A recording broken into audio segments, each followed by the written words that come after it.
I would just say fuck it. Oops, sorry. Hello, Frenzy Nuts. Well, we just lost monetization right before getting it. You guys tempted me and I had to do it. Sorry. Bobby had to. Anyways, everybody, welcome to Toy Frenzy, episode 32. This is a big one. We're really excited. We're excited to have Adam from Battle Ram Blog joining us today to talk about Epic MOTU prototypes. By the way, Adam, I stole most of the pictures from today's slideshow as we talk about prototypes from your website, just letting you know. Most of them are from there. So how's everybody doing? I'm doing all first. Yeah, let's go. I'm doing as good as I can be. I'm really happy to be here with everybody tonight. It's certainly helping lift my mood up. And I just want to say that, you know, Bud's calling you out, Bobby. He said she lasted all of 2 seconds. Can you guys hear me? Because I can't hear out. anything. Oh, yeah, Adam, you can't hear anything? Oh, no. I'm talking right now. Is anything coming through, Adam? Oh, he was hearing us fine before we started. This is true. Yeah. That's strange. Okay. Maybe leave and then come back. Try the StreamYard again. Maybe that'll work. We can't hear you. Oh, that's right. He's texting right now. Yeah. Well, it's been a doozy of a night, anyways. Yes. Oz, do you want to give the Frenzy Knots a little update while we help Adam? Sure, absolutely. So as many of you know, recently in the chat, you've seen Dawn Roberts pop in, and you know she's a very important woman to me. That's actually my girlfriend, and we've been dating for a while now. She has been feeling sick this past week, not doing too good, running a fever at various times, and then she finally went to the hospital yesterday. Seemed to be doing a bit better, and then today. She started having some more issues and went back to the hospital. So right now she's doing okay. Finally, she's resting. They had to give her an endoscopy to see what was going on. There was some internal bleeding involved, and they managed to make that stop. So her blood pressure's still real low, but she's recovering. Just want to give a big shout out. Dawn, we're all here thinking for you and hoping you get better soon. Yeah, take care of yourself. Yep. Get better. And if you need anything, Dawn, just reach out to Oz and we'll do what we can. I know we're all in different parts of the country, but we're all thinking of you. And if there's anything you need, just let us know. And hopefully this show can get your spirits up a little bit too. That's part of the reason why Bobby wanted to throw an F-bomb right at the beginning. You guys said that. I didn't. You put me up to Don't it. chuckle too much though, because I hope that's not painful. Yeah, I'll calm myself down tonight. I'll keep it calm. That is not your forte. Don't you dare. You are. Don't change, Bobby. As we said earlier, you are our Bruce Campbell, and we got to keep you that way. Alrighty. Hail to the king, baby. Groovy. Hail to the king. Oh, this is great. Look at all the wonderful comments for you, Dawn. We're all thinking of you. Wow, this is a good. I mean, what a touching way to bring all the people in the chat up front and everybody's showing their love. Absolutely. Thank you guys. And I know she appreciates it. She may be watching right now. She may be sleeping. I'm not sure which, but thank you all very much. I know it means a lot to her. Yeah, we're all one big family, so yeah. Yeah, absolutely. I know Sir Clifton's been using the hashtag collecting family, and that's truly what it feels like with all of us here. Yeah. So yeah, everybody, you know, when you post a picture, if it would resonate with everybody and that's a frenzy knot and beyond, be sure to hashtag collecting family, and you can all thank Sir Clifton for coming up with that one. It's a good one.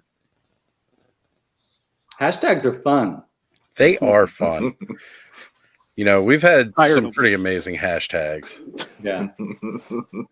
We need a t-shirt that just has, instead of like it should say Toy Frenzy and like the Toy Frenzy in the year and the tour, and then on the back a list of the hashtags as if it's like destination concert dates and That'd be cities. cool. Oh man, that would be fantastic. I definitely. Here it is. Nolan's got it out. You know, Yeah. hashtag collecting family. Absolutely. Yeah, that's right. Gray Black as well. Thank you guys very, very much. Also, big news and big thank you to the Patreons the patrons that support the Skelevator channel. Motu Origins Cork, Gamer Bud, Brick Something, Carol Geis, and Don Roberts. Your contributions helped us get some Toy Frenzy stickers that are on their way, which I'll be sending out to Oz, Bobby, and Shawn for them to distribute as they please.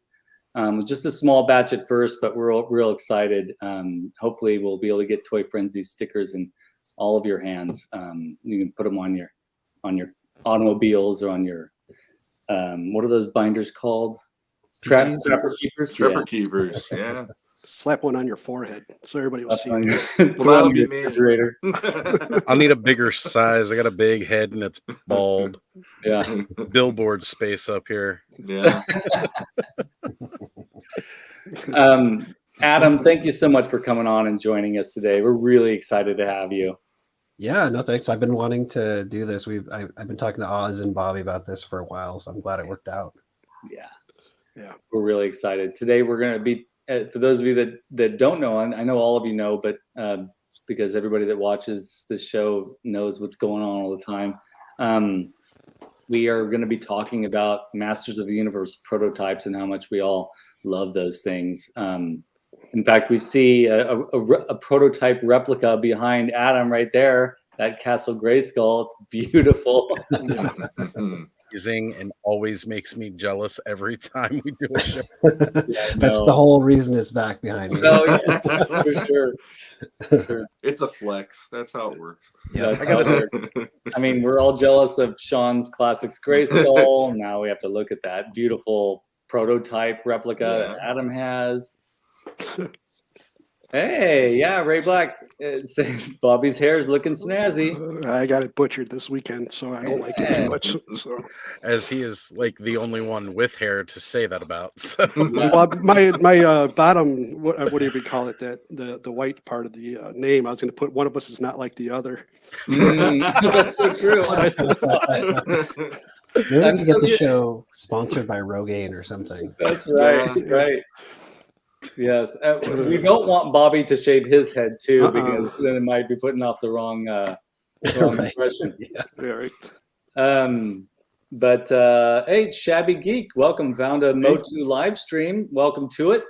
So glad to see you here. Definitely happy to have you. And oh man, Motu goes crazy on Toy Frenzy. Yes. We're fanatics. So welcome to it. Our enthusiasm might be a little infectious, so watch out.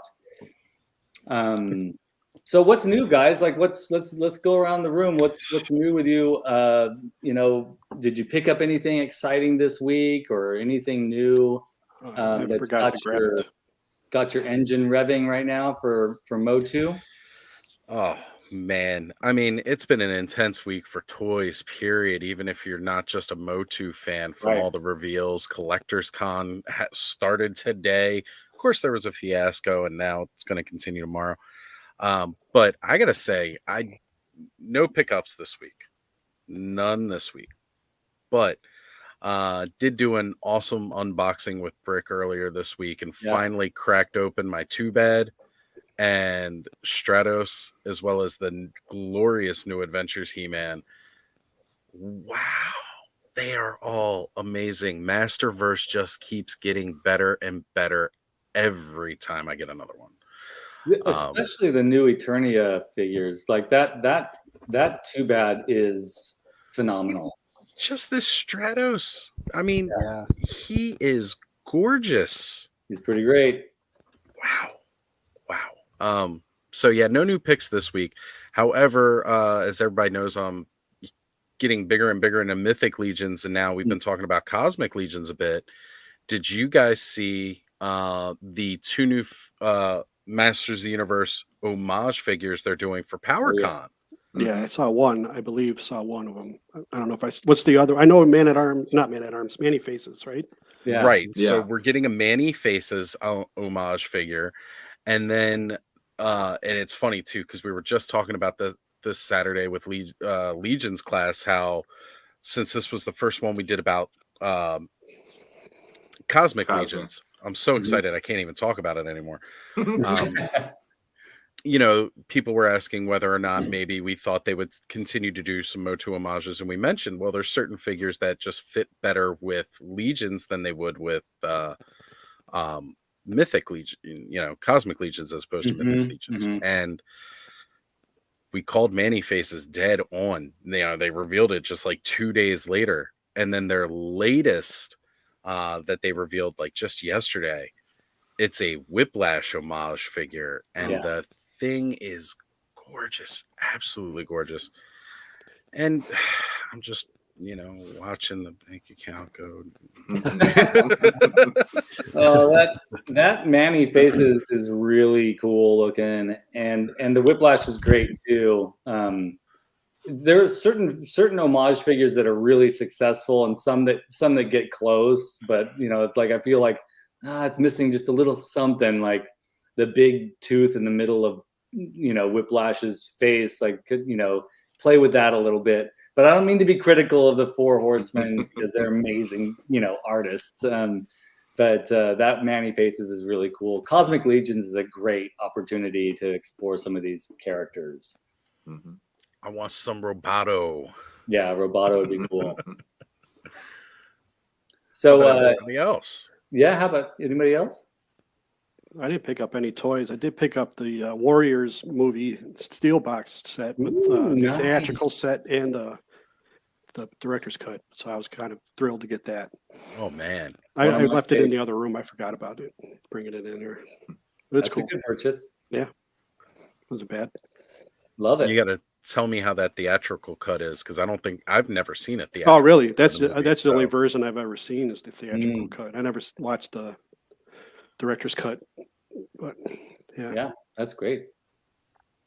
Shawn, Adam, any exciting pickups this week? I got a Origins Tongue Lasher in the mail. Should be here Saturday. Nice. And then, Motu Classics Clawful. Oh wow! Ooh. Very nice.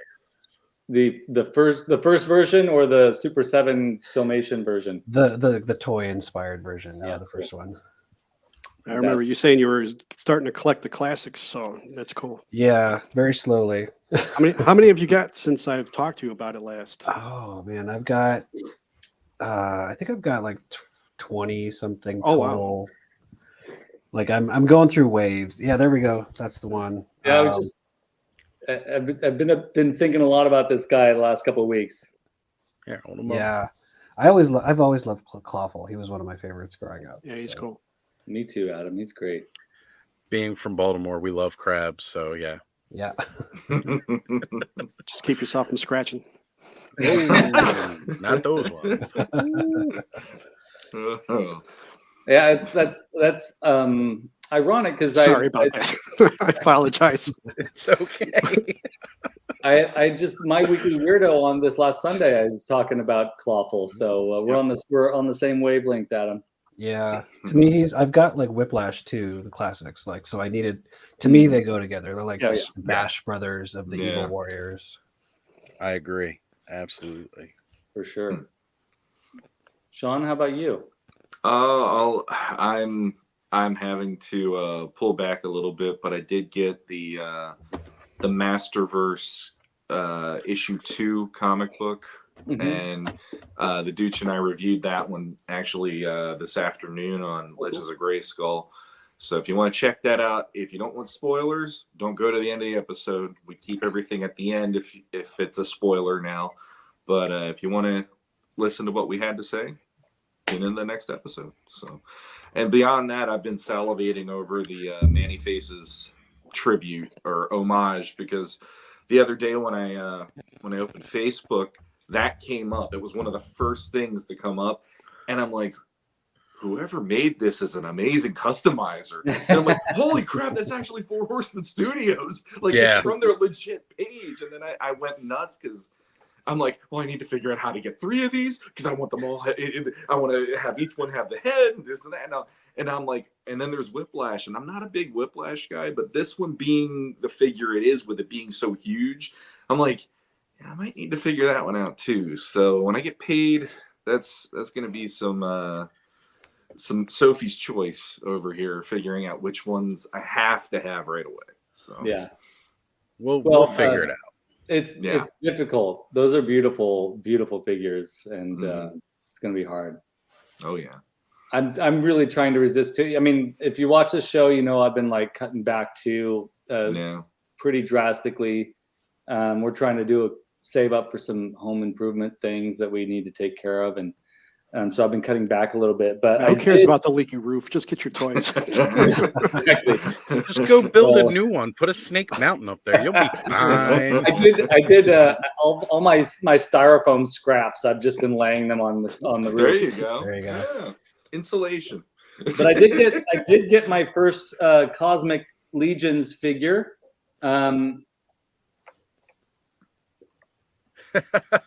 Wait, hold on here. Let me blow you up big. You get Krang. Well, so the story of this figure is that I liked Teenage Mutant Ninja Turtles as a kid a little bit, but it was right at the point where I was pulling back on my interest in such things.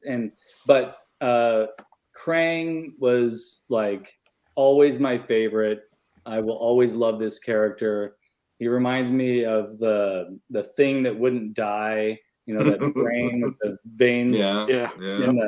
And he reminds me a little bit of Jabba the Hutt, and he reminds me of all these like iconic blobs, and the Blob and the Orlax. This is like my little Orlax baby. And so I'm really excited. I went to a Target on my lunch break, and Oz knows this.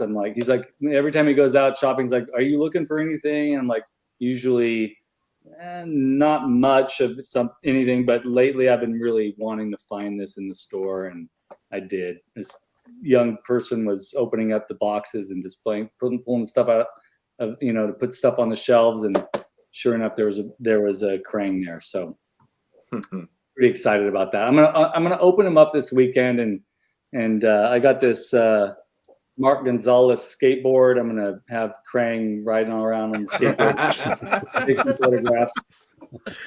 That's fantastic. I'm loving the idea of that. Yeah. But it was nice to find something in the store. It was just on a fluke, like, you know, it was cool. And these are so affordable. This is $12, right? Like that's ridiculous, and that's cool.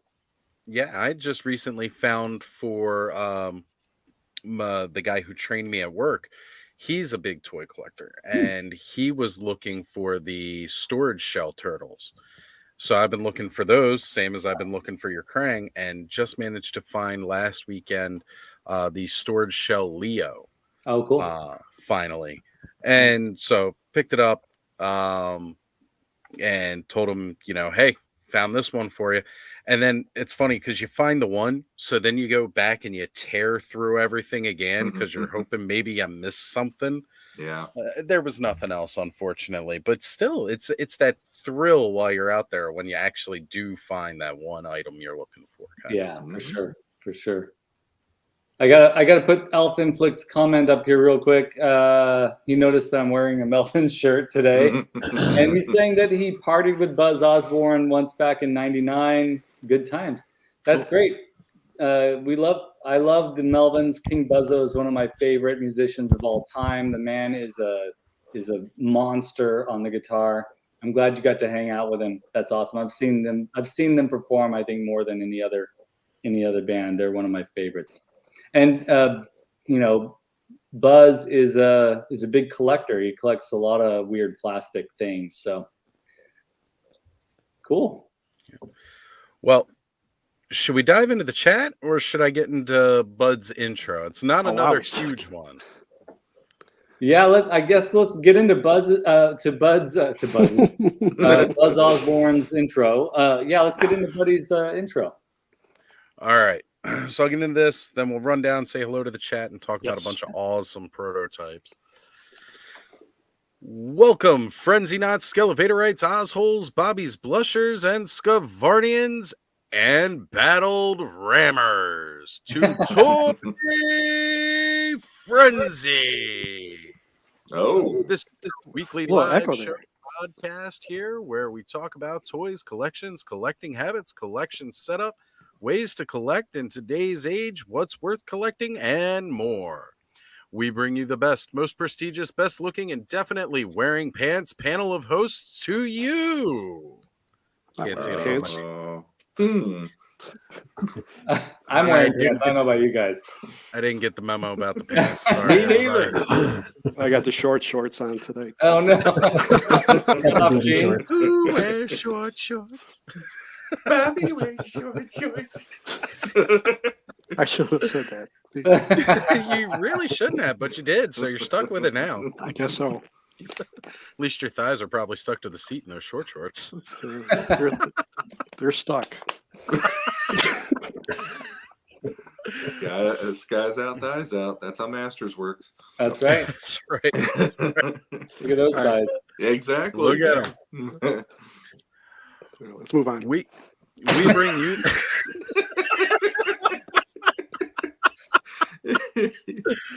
As the show goes on, not only does Bobby blush, but the rest of us get redder too. Speaking of redder, I'm just kidding. Redder, I never knew her. He left.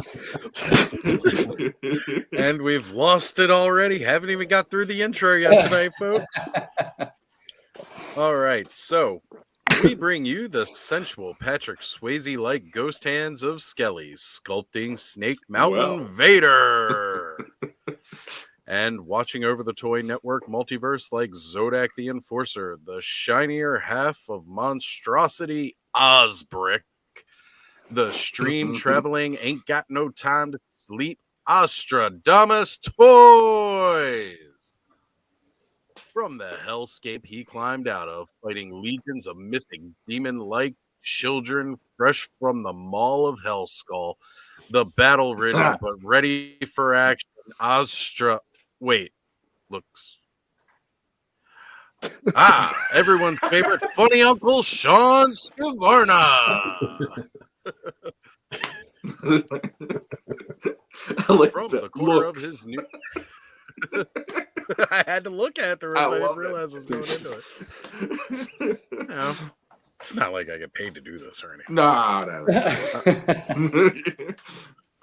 From the corner of his new digs, displaying the greatest vintage toys you will ever want but can't afford, the man of few words, the tall, the young-looking, beautiful, blushing Bobby Motu.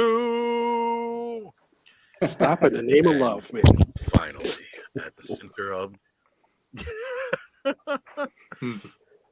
And finally, at the center of the universe, sitting at the seat of power, the man with all the knowledge, the Grand Master of the universe, and third member of Power of Eternia podcast, the legend himself, Battle Ram Blog, Adam! Hey, horns up. He's up. Now, a big Patreon shout out. What's that, Bobby? I didn't say anything. What was that, Bob? I think Oz is slowly disappearing into the multiverse. I think. Yeah. I'm phasing out, man. You know, just jumping from one.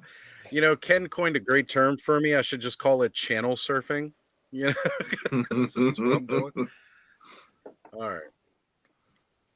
Now a big Patreon member shout out, the puppet master of the introverse, my buddy's Customs. That's right, he's giving himself a shout out. And also a shameless plug, go check out his debut custom figure video on YouTube. He Which worked was hard awesome. on it and almost forgot to write today's intro. It really was. It was an amazing, It was a great video. absolutely Yeah, it's very amazing. cool. Oh my god, the detail and go watch the video. You got to watch the video. Yes. Bud, drop your link. All right. Yeah. Okay. So as he almost forgot to write today's intro, but he's a champ and will never fail to not make Bobby blush. Hey, His Kid goal, I Alts, guess. did you know there is a Toy Frenzy Patreon? Golly gee. I wanted to hear it at least once this week. Sorry.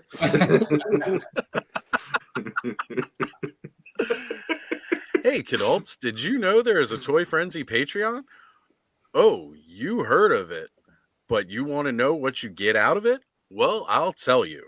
If you support any of our 3 Patreons, not only do you help produce this weekly show, you also get access to premium picks with our Patreon. You get access to the Instagram live chat, but more importantly, the Toy Frenzy Discord.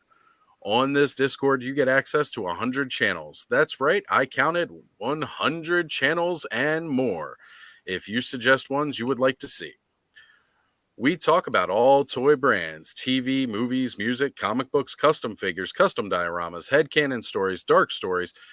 We share toy photos and more. Also, through Skelevator's Patreon, you get early access to Cambridge and Shawn podcasts before they are posted online.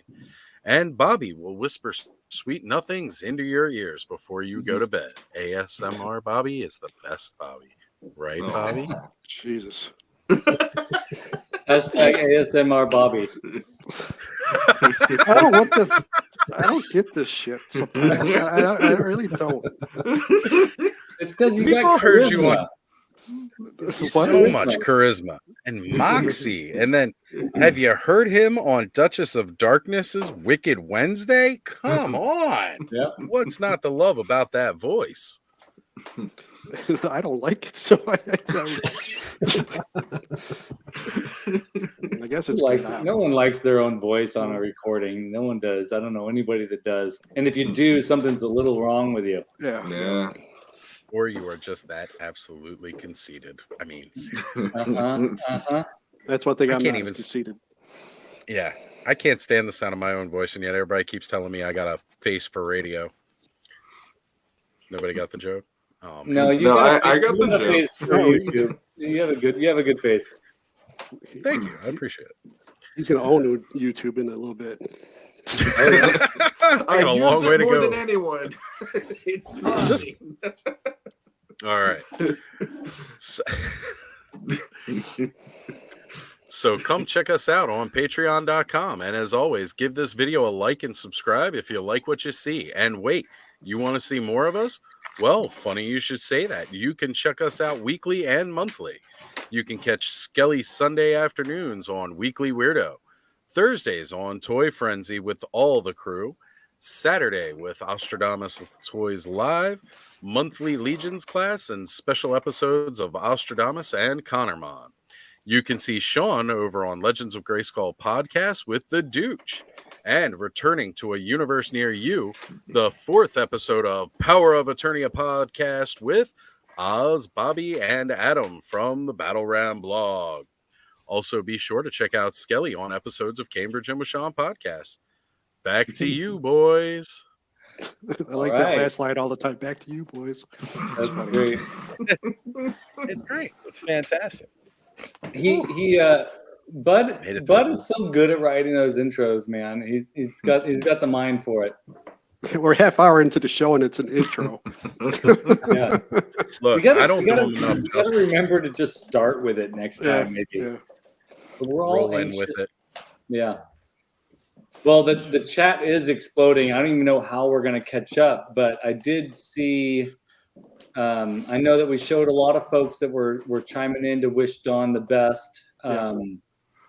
And Well, you want me to try to speed run this here? All right, let's see if we can do it. All right. Boy, that was we've quick. got. No. Damn, I'm good. J-Mac. All right, JMax77, My Buddy's Customs, Battle Ram blog, pulling double duty on live and in the chat. We've got Duchess of Darkness in the house, Masterversal Toy Hunter, Emerald Toy Photos, and Thanos Copter, Payne's Toy Samples. Scrolling. Come down here. We've got Elgin in the house from Cracktastic Plastic. Good to see you, brother. Thank you for being here. Hillian Dread. Happy birthday, Elgin. Absolutely. Yes. Happy birthday. Big Sis in the house here talking about how the chat's jumping, so I'm trying to catch us up as quickly as possible. We've got Ray Black in the house as well. Ronald Embry is here. And let's keep rolling. As we saw earlier, we've got Shabby Geek in the house coming in. Alphin Flicked is with us as well. And continuing to scroll. Nolan's here in the house as well. We've got Pop Actor coming in hot. And let's keep scrolling. Trying to find a break here. Scrolling. Sir Clifton has joined the chat as well. Black Phoenix 77 in the house. Good to see you here, guys. Man, I love seeing how this chat has exploded and grown over these months. Yes. And Emerald Knight Photos also in the house, talking about his big pickups from Collectors Con. Excellent. Good to see you. And let's keep going here. Oh, wait, Scuba Pete is in the house. Good to have you here, brother. Wow. Thank you, man. Excellent. So glad to have you here. And oh, wait. And all the way over from the UK, we got Danny Phillips. Excellent. Good to have you here, brother. Good to see you. And hey, HP Brown Sauce Craft. HP Brown Sauce Craft in the house. All right. Excellent. And hello to everybody that... Oh, I'm sorry. Go ahead. No, please go ahead. I'm going to say hello to everybody that I was just mentioned. I didn't want to keep waving every time. Hey. All right. Duchess also giving the big happy birthday out to Elgin. All right, guys. Wow. You did it, Oz. That's amazing. Mm-hmm. I kind of like that. Yeah, me too. I'm just trying to make up for lost time. Yeah. But I think that's great, and it gives everybody a moment. You know, it gives everybody a little bit of credit, and then but it also shows our appreciation for them, and then it's efficient. I love efficiency. So where did the Alcala comment? Where was that again? Right here. That was from Pop Actor. Pop Actor. Yeah. That was on my site. The interview with Alfredo Alcala's son. Yes. Or Alcala. In my head I kept doing Alcala for years, and then later I learned it was Alcala. It's just serial killer. It's difficult to say it, but yeah, that's great. And we all love those first 4 mini comics as well, Pop Actor, and those are legendary. We've talked about it numerous times. Yeah, check it out. We've talked about it numerous times where we want to see a rendition of that on the screen. You know, we want to see that come back in some way. Mm-hmm. And we'll be talking a lot about that today, I think, too, as we look at the prototypes. Very cool. How did you manage to get that interview? Just he was on a Facebook group somewhere, so I just messaged him. So cool. That's pretty much all of the interviews I've done. Like, hey, just bugging somebody until they'll do an interview with me. Yeah. And you can say, hey, look at if you're doubting my credibility, check out this friggin' amazing blog that I do. Yeah. I agree. Cobweb. Yep. Cobweb has joined us as well. Good to have you here, brother. Still a great name. Right? Absolutely. I love it. Guys, we're here to talk prototypes because, I mean, seriously, there have been some amazing prototypes that were done, and some of them never made it past the concept stage. And Motu had a bunch of them. Yep. Just a ton of them. And I'm seriously loving the fact that, Adam, we get to bring you in for this conversation because you are basically a big authority on the topic, as it were. So could we talk a little bit about that amazing piece that we all see right over your shoulder that we drool over? Yeah. So if you want, I because I've got this on my phone, I can kind of do a little close up here. that works. This is a replica of the original Mark Taylor prototype. It was created by Guillermo Grande. He's on Instagram if you look him up. He's on Facebook.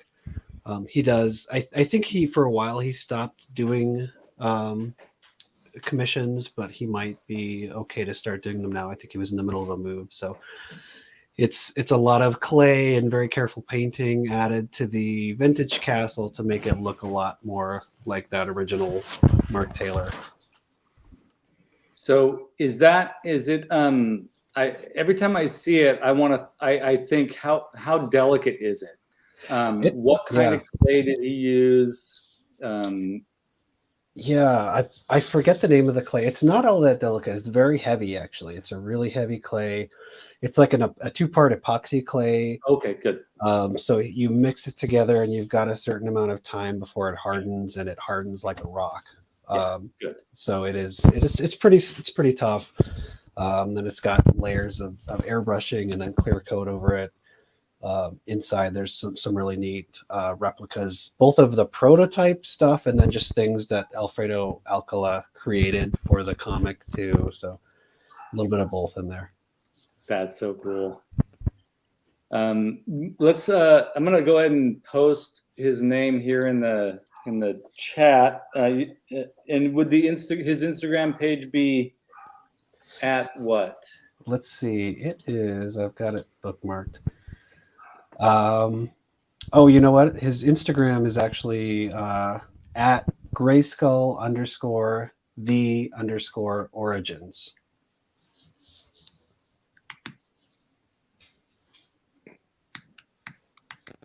And you can see his Grayskull_the_origins. Correct. Yeah. All right, folks, go check it out. I'm gonna definitely check it out right now too.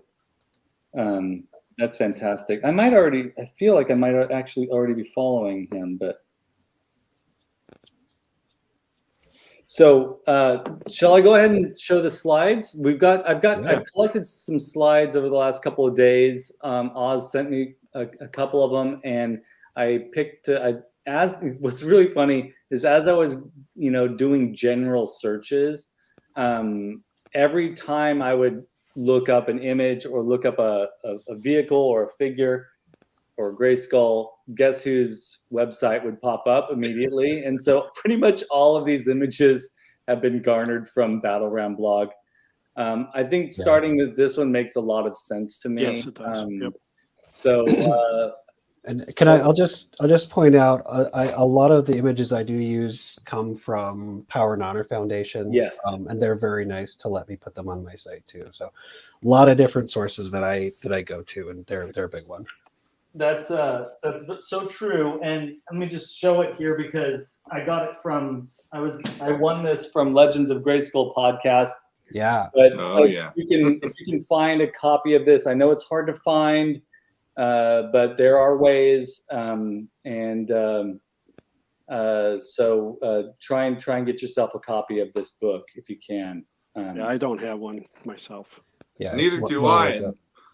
I'm on the show and I didn't even get one. You don't have one?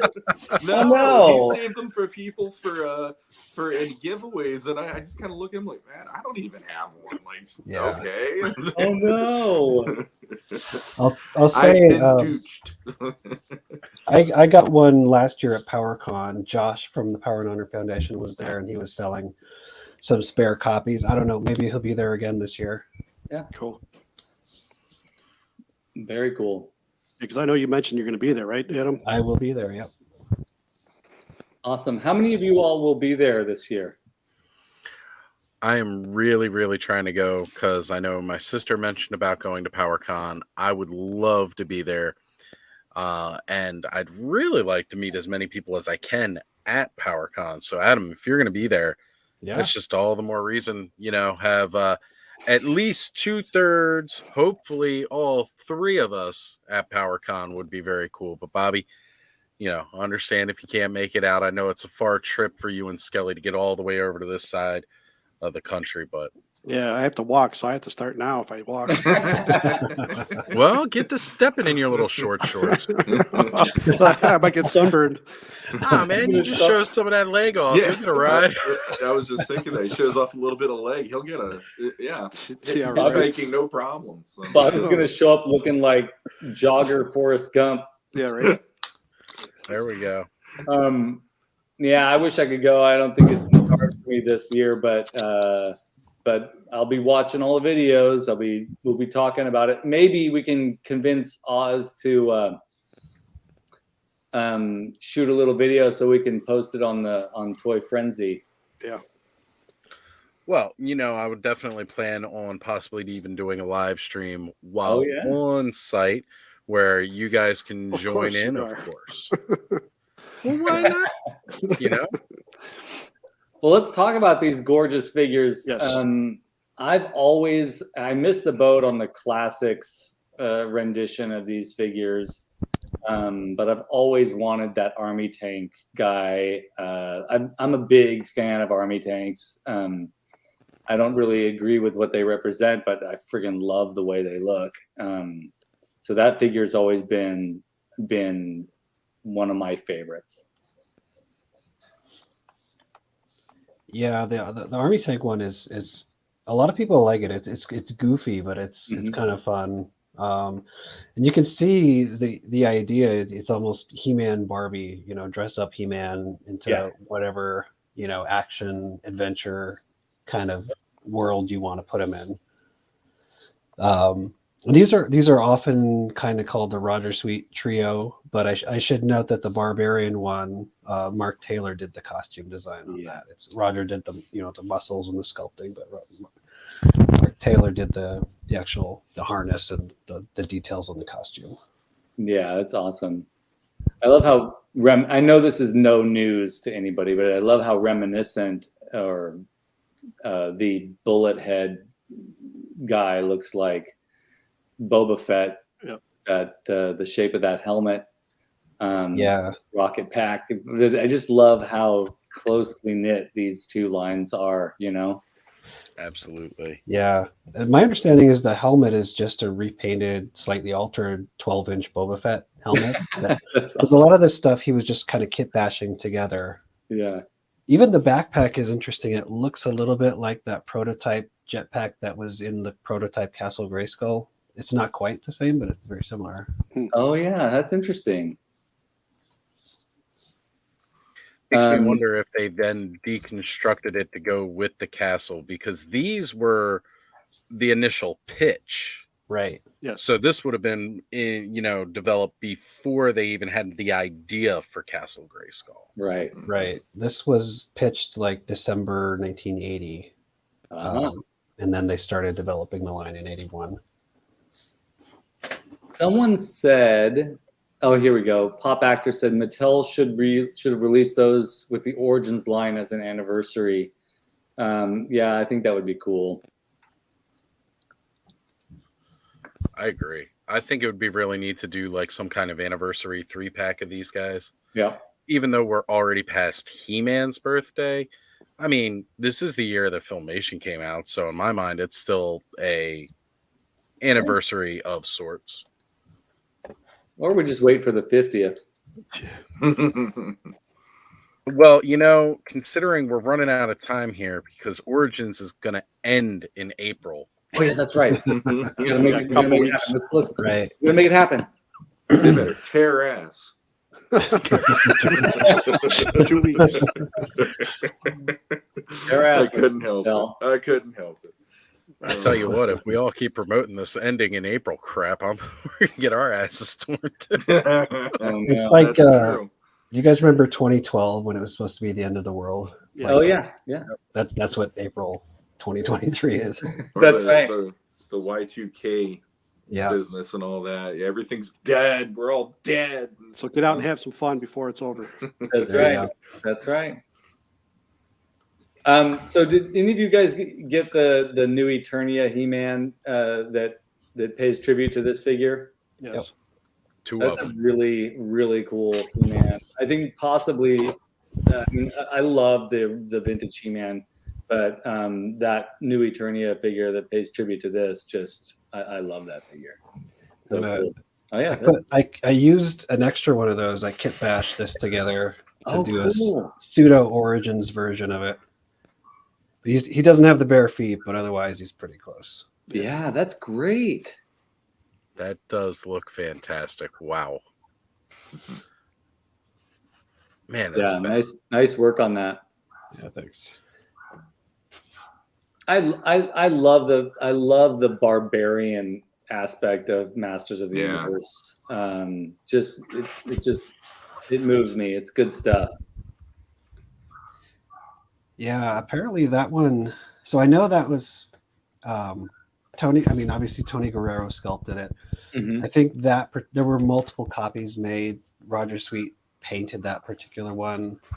There was a guy who bought it recently within the last year. I think he said it had been broken and repaired. But it's an amazing thing I did watch that video of the guy that bought it. He talked about how expensive it was. Yeah. Which I was like, oh my God, I can't imagine spending that kind of money on something like this. But this is an artifact. This is one of a kind.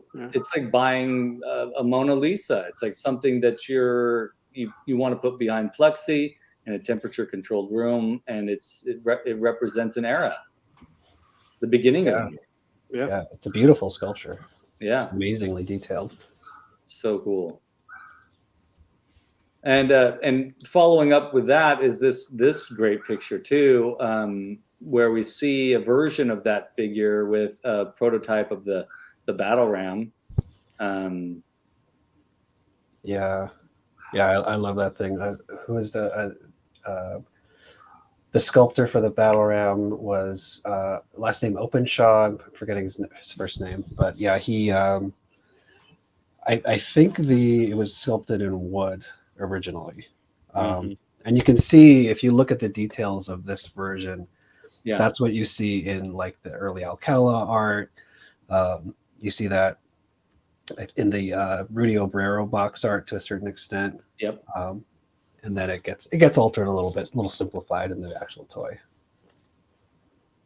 Yeah, it's so cool. You can see how this thing was, how the materials were hewn.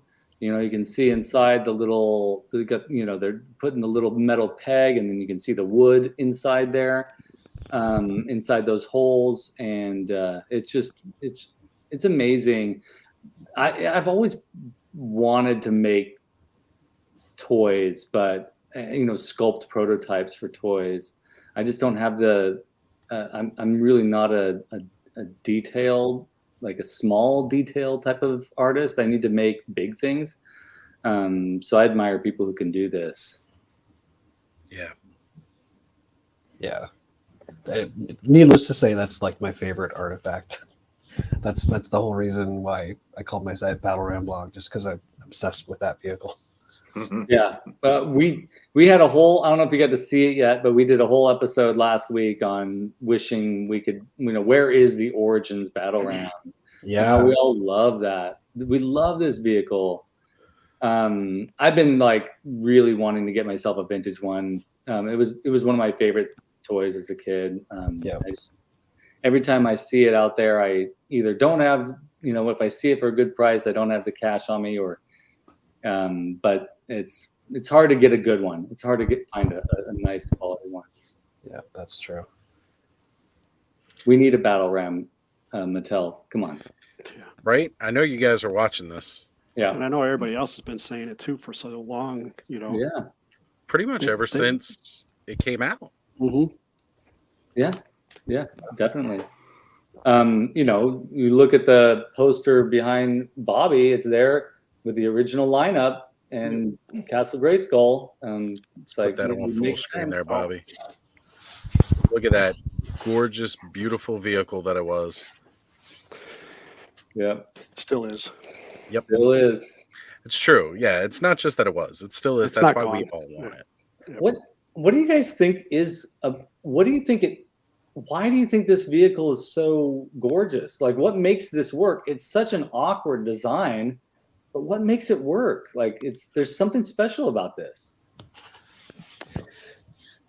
To me, it always felt like it was one of the first toys that I remember where it was one toy, but then it kind of became two. You know, it became kind of like this.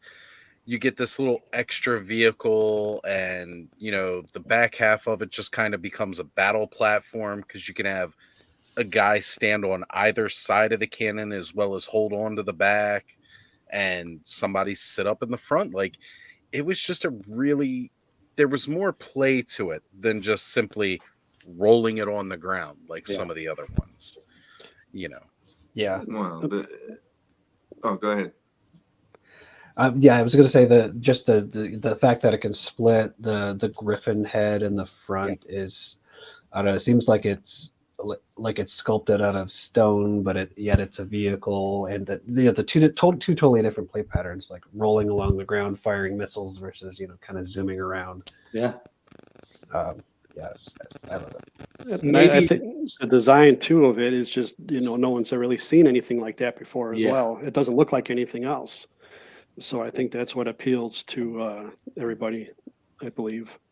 It could be that this vehicle kind of embodies everything that Masters of the Universe represents, which is technology and barbarism and practicality and the fantastic. Like, it's all mashed into this one vehicle. Castle Grayskull, mashes barbarism and the fantastic, but this excluding the guns and stuff like that, but this brings everything, that all that technology, all that space stuff, and mixes it in with the stone hewn head on the front, and it's like it's rough around the edges, but it's technologically advanced. It's probably, maybe that's why. Yeah. Plus, you can fire missiles at your brother and sister. That's right. Yeah, the missile firing was just you can go all the way across the room. Yep. Yeah, that's true. Ted Mayer, who designed it, I know he was really into muscle cars, so that's why you see the big pipes, the exhaust pipes in the back. Yeah, that kind of thing. And yeah. There's definitely some Road Warrior thing happening here too, which appeals to me. I love the Road Warrior. So do I. But Alf Inflict said medieval yet futuristic all in one, and that's pretty much it. Right. I mean, you see like everything that was very Jack Kirby inspired Fourth World. Like, it's all here in this vehicle alone. Mm-hmm. Well, like for me, this was the first vehicle I remember getting when the line first came out. And I think the thing that I would say is this is the Millennium Falcon of Masters of the Universe, because I'd say no matter what vehicle might be your favorite, this is still that vehicle where it's so odd, it's awesome. And I like when I was a kid, I looked at this vehicle, and like, as a kid, I remember going like, what do you do with this? Like, this is like, there's so many things going on, but then it made the post-apocalyptic Eternia feel even more scary to me. Like, this is something probably they took from other things to create this other weapon / vehicle now, because the terrain is so bad and they're traversing all these crazy environments and stuff. And this is like, if you need to know what Eternia is, point somebody at the battle ram and go, you're going to need that. And then have them imagine what kind of thing you're going to be dealing with that vehicle as your transportation through it, Absolutely. Yeah, I could stare at this thing all day long. I need to get myself one. I just need to bite the bullet and get one. Yeah, you do. I agree. I think after last week's episode and this week's episode, like, I need to hunt one down in really good condition and grab it. Right. So if you look at the front, I'll do another like little flex, but this is a vintage battle ram, but I did a mock-up of the the sticker that's on the prototype, Oh yeah. which is different from the one that's actually on the toy. It's like this hand kind of design. Yeah, that looks great. Yeah, it's literally just cutting and pasting from, I think, one of Ted Mayer's pieces of artwork, and I, manipulated it a little bit in Photoshop and printed it out. Oh, that's great. That looks great. God, it's gorgeous. Yeah. The Adam, artwork. flex go all ahead. you want, Adam. Please, by all means, you're a guest of honor tonight. Yeah. One thing I did want to say real quick that I wanted to say earlier and didn't. I love the fact that this is like a complete mashup episode of Power of Eternia podcast, Legend of Grayskull, and Toy Frenzy here. Like, this is an amazing episode for everybody. Thank That's you. right. All in one spot. Right? You can't get this anywhere else. And then there's the Lords of Power, right? And I'm going to just say it. I'm sad I missed out on the PowerCon exclusive Origins versions of these characters, but I still kind of feel like we haven't gotten them yet. There's a quality to these. There's a and I always say this. I know you're just all going to roll your eyes, but there's a wonkiness to these particular figures that I want. I don't want a better like homage merman face. I want that super weird looking derpy mouth that he has on this particular prototype. I want that beast man. I want figures that look just like this, not close to this. I really want that Man at Arms. That one I really want. Yeah, I think maybe the Man at Arms is the one that they released in that PowerCon exclusive pack that looks the most like his version here. I did get that pack. Like I saw it immediately. Like, okay, putting stuff on eBay, I have to get this thing. Yeah.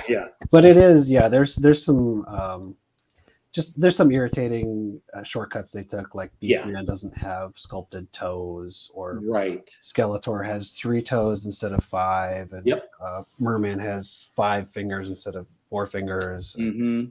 He-Man doesn't have a bare left arm. Right.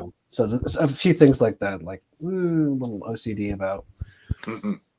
I mean, just give these to us as is, and even if they have no articulation, I would just love to have versions of these on the shelf. 100%. Yeah.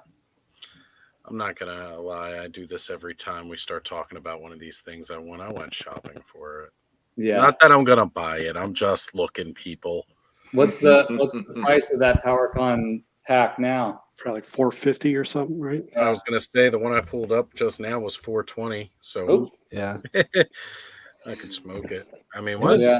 It was pretty expensive when it was new too. I think I did Big Bad Toy Store for I think it was $300 or something. Yeah, I thought it was around $250, $299 or something like that. Yeah. I was just looking at the listing on Big Bad Toy Store. It's $299. Yeah. But I mean, it comes in that gorgeous case that is modeled after that original carrying case that we all had. And I'm sorry, it's just a beautiful display piece. Even if you don't get everything out, play with it. That's true. Yeah. Yeah, it is gorgeous. I remember, and when this came out, like these images, I think it was like 2017 or 2018. We had seen some of this before, like that He-Man we'd seen before. There had been a couple of images of the Skeletor and Merman, but not that Beastman and not that version of Man-at-Arms. That was the first time anybody had seen those particular prototypes. Yeah. Right. Yeah, they're beautiful. That Beastman face sculpt is just extraordinary. Yeah. I agree. And I mean, like, I thought it was nice that they did release at least the Merman and the Beastman retail. So for people that couldn't get the pack, they did at least put those 2 characters out to give us these variants of those 2. Mm-hmm. But I mean, I don't know. part of me was kind of hoping, like when they did the Royal Eternian Guard, that maybe they would have put the Lords of Power Man-at-Arms armor in there. Oh yeah. Like I thought that would have been a nice touch or something, as opposed to just the regular Man-at-Arms armor. Yeah, that thing failed. Even the face for Man-at-Arms failed. Yeah.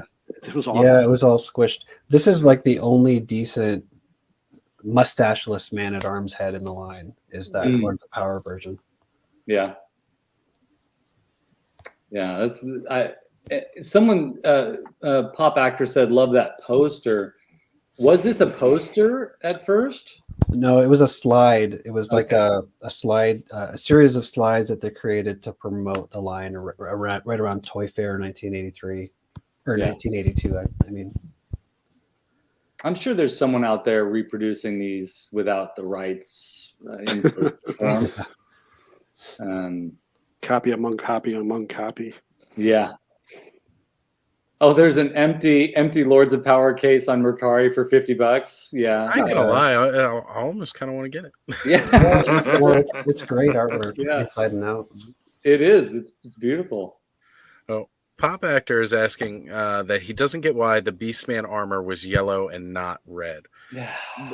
The reason that they did the yellow in the retail version versus the red that it is in the actual pack is because they wanted to separate it to keep that exclusivity of that version of the character with the 5-pack and not in a retail release. Right. Same thing with the Merman. There's less paint app. It doesn't have some of the detail on it entirely, like the paint on the sword or the paint on his, loincloth area.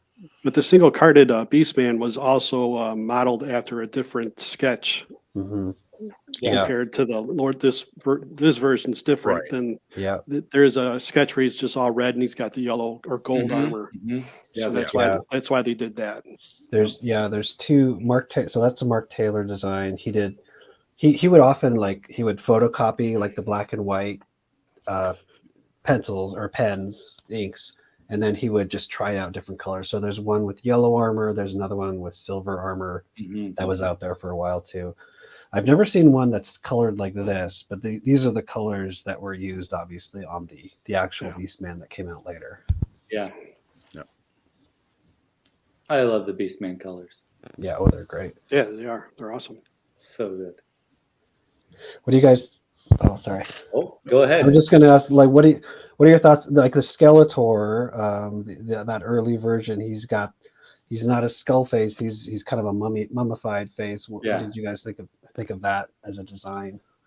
I like it. It's almost as if it's Frank Langella's Skeletor, Yeah. That's exactly what I thought. Like, I almost feel that they kind of based his makeup off of this. And I really enjoy that look. Like, this would be like my version of the movie Skeletor in my toy collection. Yeah. That makes sense. Yeah, with the Origins line or with the Vintage line, like this version would be that for me. Yeah. I love everything about it. I like it, but my favorite version is the vintage toy Skeletor face. Me too. Yeah. Sorry, Shawn, what was that you said? I think I spoke over you. I just like everything about it because I even like that the left arm where he's got, it's more of like the way his hand is more like this instead of like this, like the original toy. So it makes it have a little more of like a sinister vibe versus here, put weapons in my hands, And Right. He wants to shake your hand. Yeah. Well, that or it's like I would have probably, if I was a kid and I had this, I would have been using that as like he'd be, casting spells or shooting, something at you, and it's an easy go-to to do an action figure. You don't even need an action figure. Just hey, your imagination will do the work. Exactly. So out of all of them, I think he's the one that most like pops for me. Out of it's got an almost like a what if vibe. That I really love. If you look closely at that Skeletor, I'm pretty sure it's basically the Tony Guerrero He-Man with the horns. I'm pretty sure it's that body, because if you look at the legs, they're much more detailed. And they've just taken off some things, repainted it, sculpted some new bits on, and I'm pretty sure that's how they made him. Okay, that makes sense. I see that. Yeah. I'm surprised they haven't, in the Masters of the Multiverse comics and the potential to use these designs in the Masterverse comics that are coming out now. I'm surprised no one's drawn this in comic book form. I think that would be amazing. Yeah, that would be pretty neat. It seems like a missed opportunity. I mean, there's been so many different versions of these characters. Yep. Yeah. The closest that I could think of is in the Multiverse comic, the one where it's Anti-Eternia He-Man. Yeah. They go to the Savage Eternia for one issue. Mm-hmm. And that it's still typically your Alcala baseline. It's not this. So yeah, it would be kind of cool to have it like do a story where He-Man ends up meeting the version of him that the Tony Guerrero version, or whatever. You see, like, this is the one that came before him, and then you see this Skeletor, and have them even being like the Barbarian He-Man's even more like, I don't have any kind of qualms with killing Skeletor, so that He-Man's got to reel him in or whatever. And then this version of Skeletor is even more sinister, that makes Skeletor go, oh shit,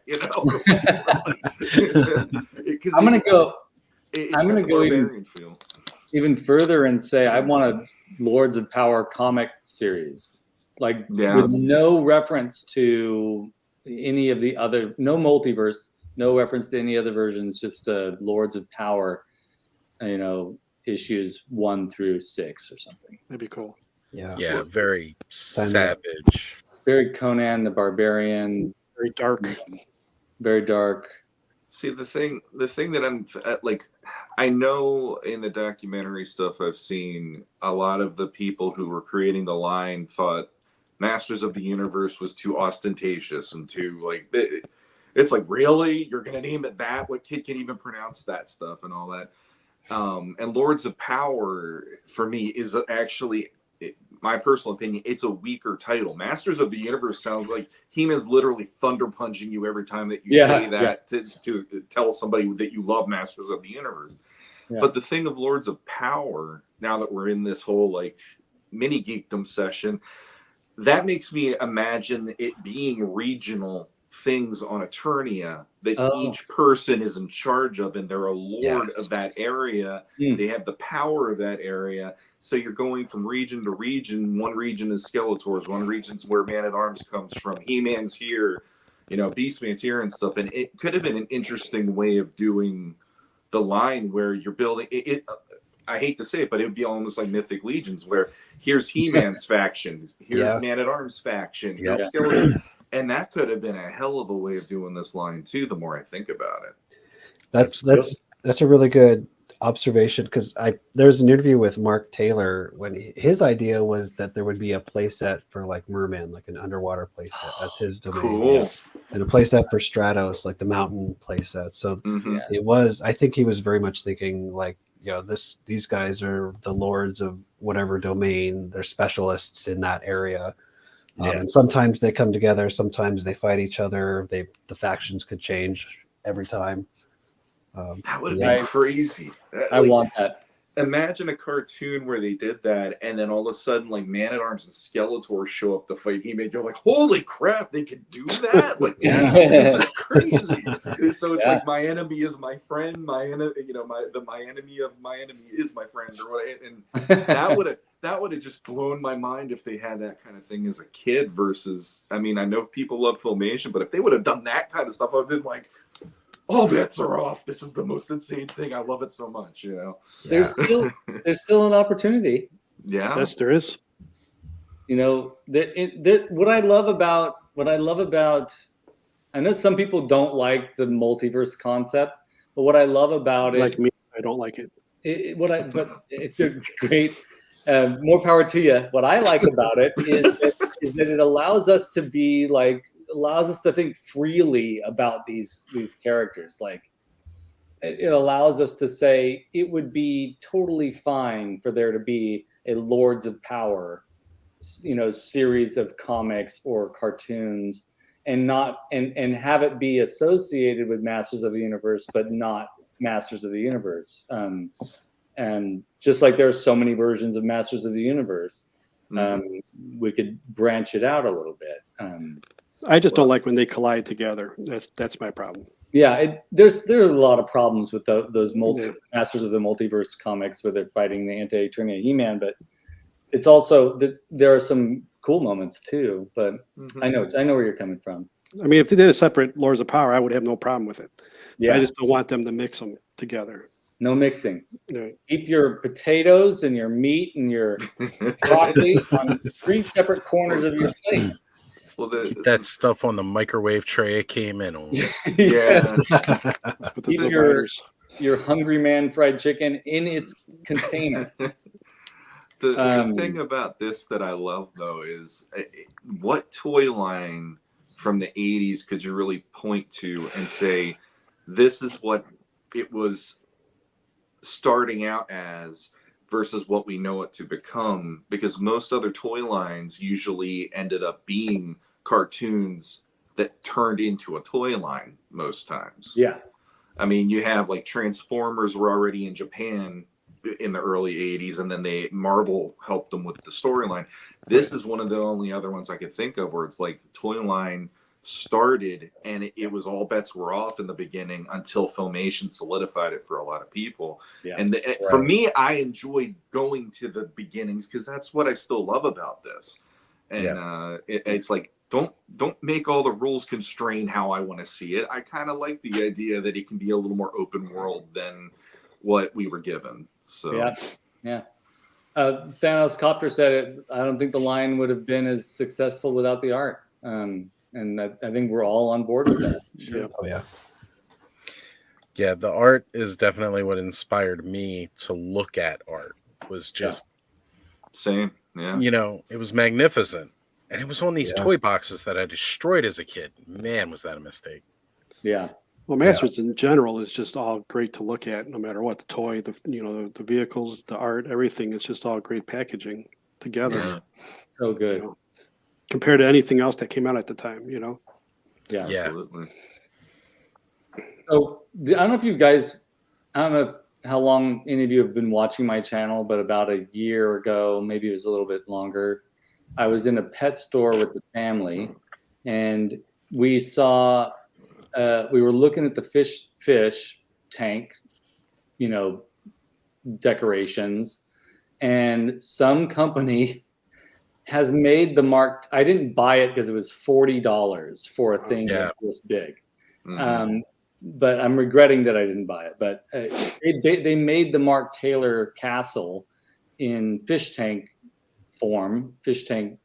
decor form, just about this big, and it's blatant. It's a blatant ripoff of the Mark Taylor design.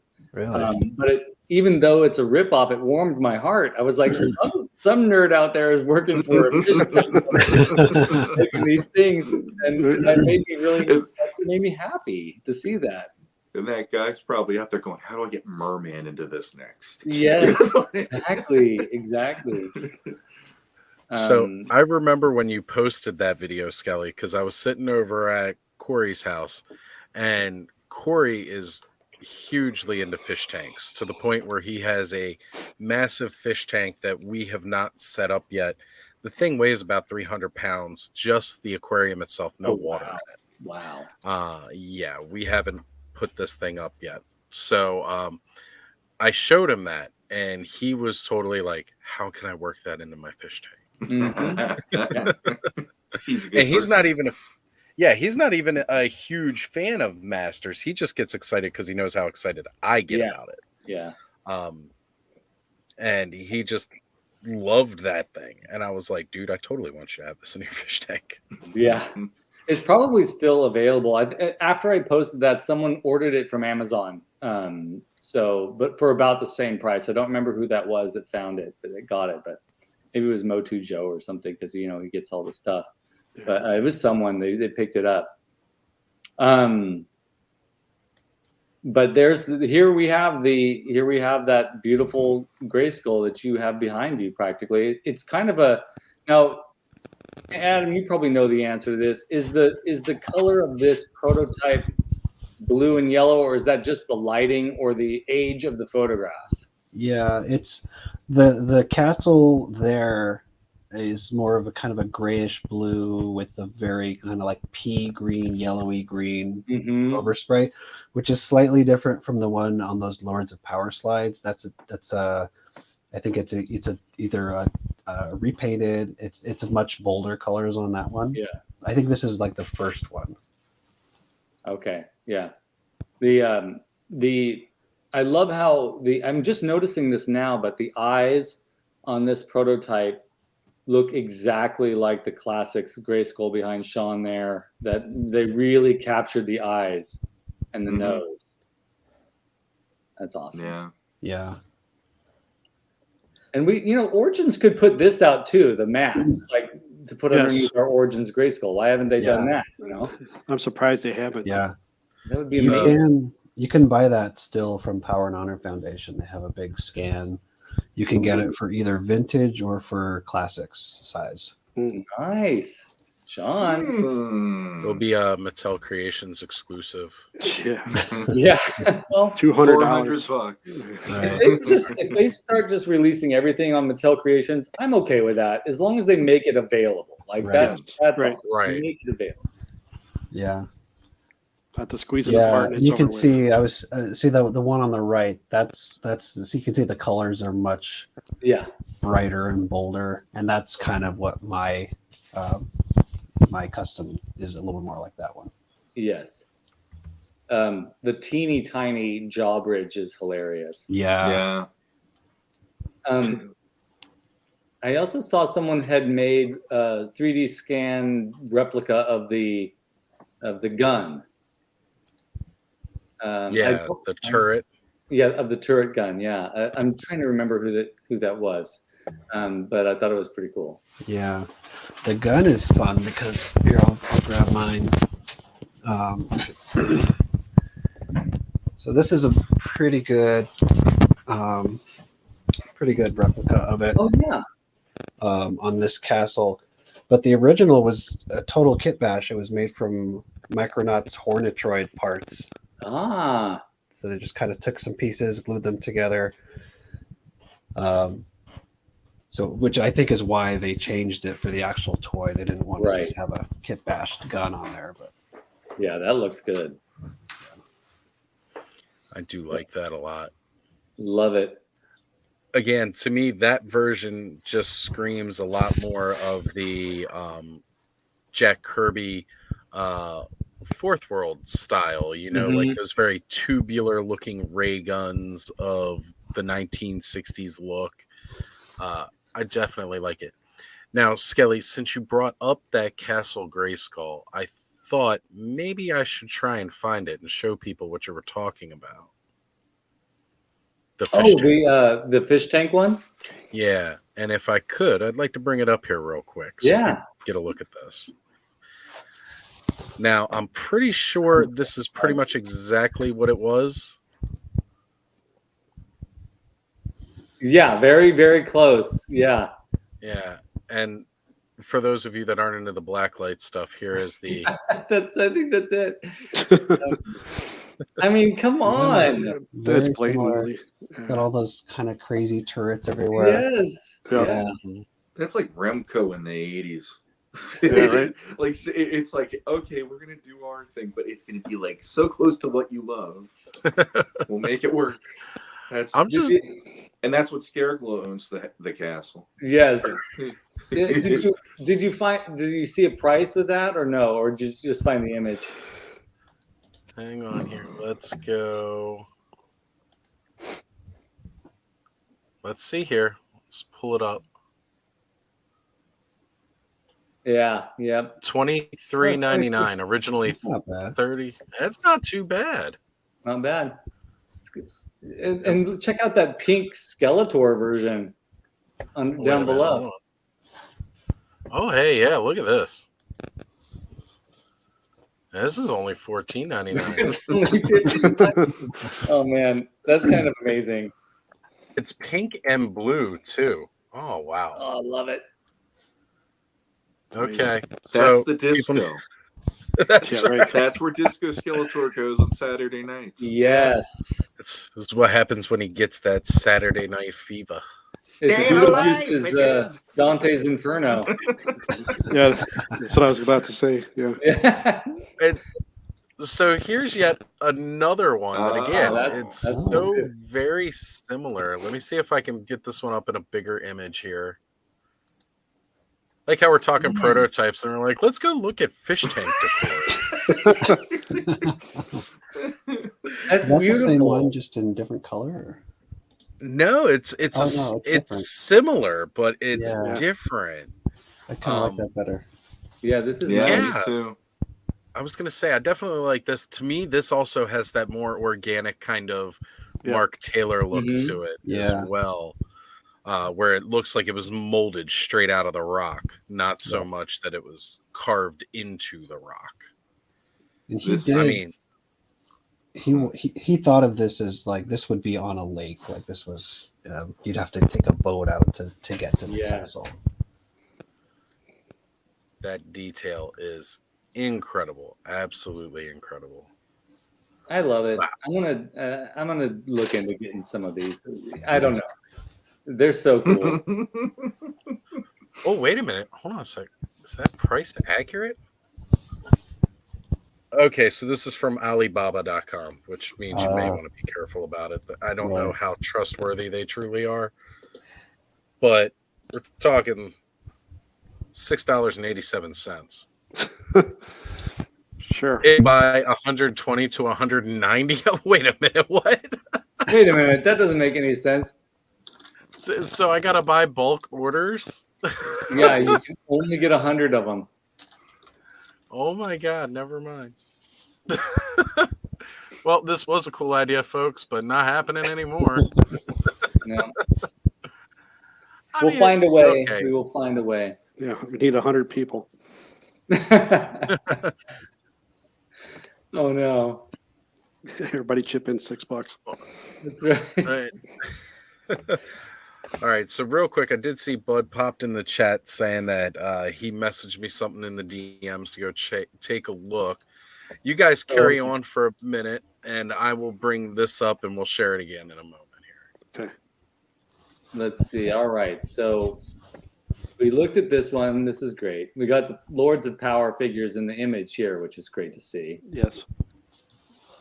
Here's another one. Yeah.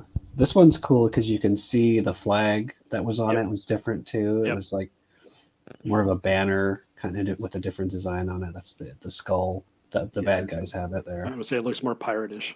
Yeah. Yeah. Yeah, and you can see how small that door is. They'd have to. I mean, the door I guess it's tall enough, but they'd have to kind of scooch in sideways to get through there. Yeah. Yeah. Single file. Yeah.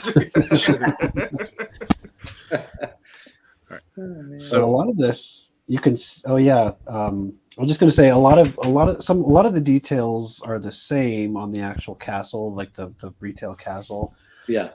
You could, if you just look side by side, you can study like, okay, this is exactly the same. They made some changes here. Mhm. It's just fascinating to me. Yeah. So real quick, Bud did find the definitive Aquarium Castle Grayskull knockoff. You gonna share it? Oh my god, yeah, this one's definitely the most heinous of them all. Like, there is no denying what that is. Oh my gosh. There's a lawsuit. Yeah, right. Wow. That's hilarious. You got the crown on it. Just because it ain't green. Like, Yeah. get out No of here. drawbridge. No drawbridge. Just saying. Yeah, right. We actually put the little walkway to the side here. Yeah. Oh my gosh. Is somebody at Four Horsemen Studios moonlighting? Because that's how they did theirs. I'm just saying. I mean, hey. So, That's hysterical. like, How many times How many times have you been there, Shawn? You can just walk in and I ask. haven't seen it. I haven't seen it in the 2 times I was there last year, but who knows? They have other things hidden that you don't know about. That's They true. clean up for the guests to arrive. So Be our guest. Be our guest. Giraffe. Welcome, Giraffe. Your goldfish has the power. I mean, giraffe. Giraffe. Giraffe. All right, I'm going to show you guys. So that the flag that we're talking about, I have a Oh, wow. replica of that too. So That's cool. there's the bad guy side and there's the good guy side. Oh wow. Oh, God, wow. that's beautiful. That's nice. Adam's got everything. Where does he get all those wonderful toys? The man with the connections. That's right. All right, then. So our friend Weird Fantastic Toys posted this. He made a custom, or maybe he got this from Power and Honor Foundation. I don't know, but it looked to me like this. He commented on this as being a custom mat underneath the castle. Mhm. Yeah, my guess is that's the Power and Honor Foundation print. Yeah, that's cool. But the castle's also obviously customized too. Right. Yeah. Yeah, for sure. Bill's the one that did the castle for sure. He customized the castle himself. Yeah, Or at least I'm pretty sure this is his one because it looks so similar. love it. Yeah, Yeah, he's done some really, really great work. Yeah, he has. All right, and then we got this wonderful prototype of Manny Faces. Heck yeah. I mean, so cool. Is it true that, I mean, we saw the rumor that the Origins might come out with a prototype version of Manny Faces. Do you think that that's actually going to happen? Because I would love that. I hope so. I mean, the face, it actually didn't look like the prototype. It looked more like the Mini comic story, right? Like Yeah. the comic that came with him. But otherwise, it looked pretty much like the one that we already got. So go ahead. Go ahead, Oz. Oh, I was just gonna say that Toy Habits did find a posting Okay. for this. So they've gotten really, really good at digging through the sites and the info at like Walmart and at Target and stuff and finding the listings before they're even searchable Yeah. and actually posting links to them. I don't know how they do that, man. That's working magic. Real quick, Alphinflict says Jay is just starting the raffle right now. 605 entries. Wow. Oh my So you're goodness. saying there's a chance. There's a I'm- chance. I'm excited Jay is doing that. That's why he's not chiming into the chat. He usually pops in once or twice during our chats. But it'll be really exciting to see who wins that thing. I'll definitely let us know because I'm actually in Jay's chat as we're doing this. Two timing. Yeah. Simon. I'm all over. I said today I was going to try to be omnipotent, which is not to be confused with whatever else that may sound like.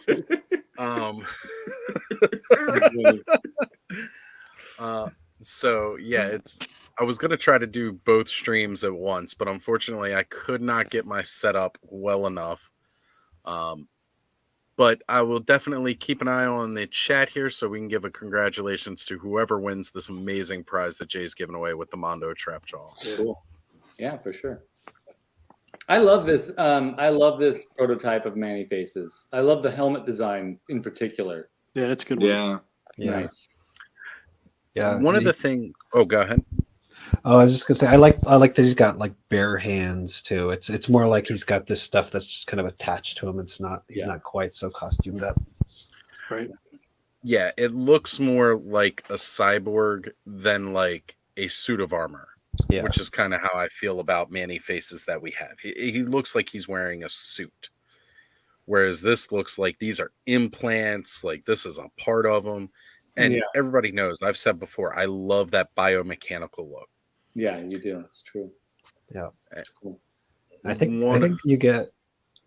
I was just gonna say, I think what is it, Danger at Castle Grayskull, that 2-story record book that came with Point Dread, you get pretty much this exact look in there. Yeah. Okay. Yeah. That was it. So this one is not really a prototype because it's just a design, it's just a drawing. But it's Oz informed me that this is a vehicle that we've seen. I don't remember which Origins figure or playset that we see this in the background, but it's showing up. It was on, gosh, one of the very first box arts that came out. I'm trying to remember specifically which one it was. But Axel, you know, he loves throwing in little nods to original concepts and characters that were on the box, you know, in background of the box, but never were made, kind of thing. And he's been doing that. So this was one of the cool things where, you know, this was put out as a concept, and you can see where, like, again, similar elements have been included in other vehicles, not necessarily this vehicle. But I always hoped, ever since Axel put it on that box, that we may see it come to Origins. Yeah. And still waiting on it. Well, we better get the battle ram before we get this. I mean, come on. Well, this is going to be the battle ram.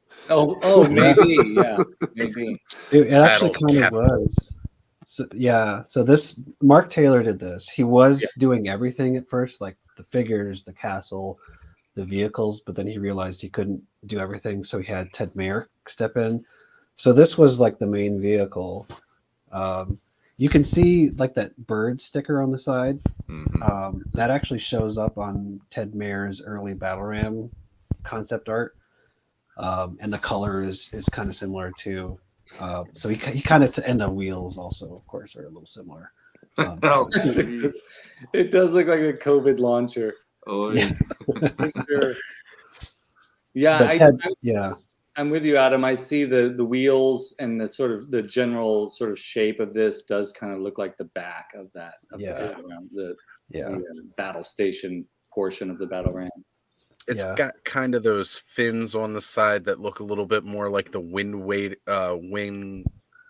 Raider wings. Yep. Yeah. Say that fast. Yeah. Nope.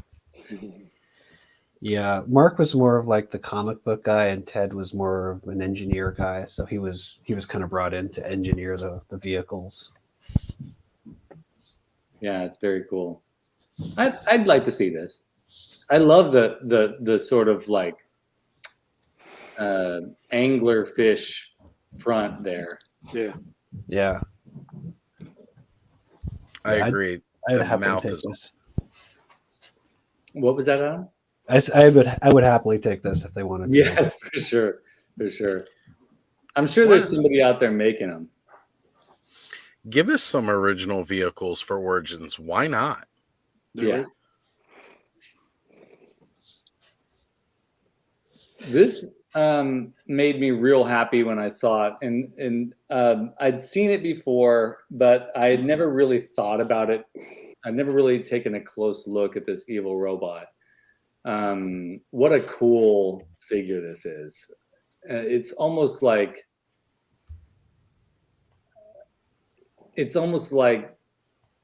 just pieced together chunks of plastic, something that you can make on your own, right? This guy's awesome. Always felt like this was the epitome of Hordak's mad science. Mm-hmm. It's like Multibot's cousin or something. Yeah. Yeah. I want Or to like say these were the. Oh, go ahead, Adam. I think it's, if I'm remembering right, I think it's kind of like the Meteorbs, where there was something existing where they were gonna just kind of buy the rights to it and repaint it and do kind of their own take on it.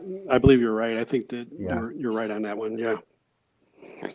I don't remember where it's from, but I remember seeing something about that before, where it came from somewhere else. Yeah. They were just going to reuse it. Yeah. The alligator robot head is a great idea. I mean, that's cool. Yeah, And then he just sprays water just like Snout Spout, almost, Yeah. Yeah.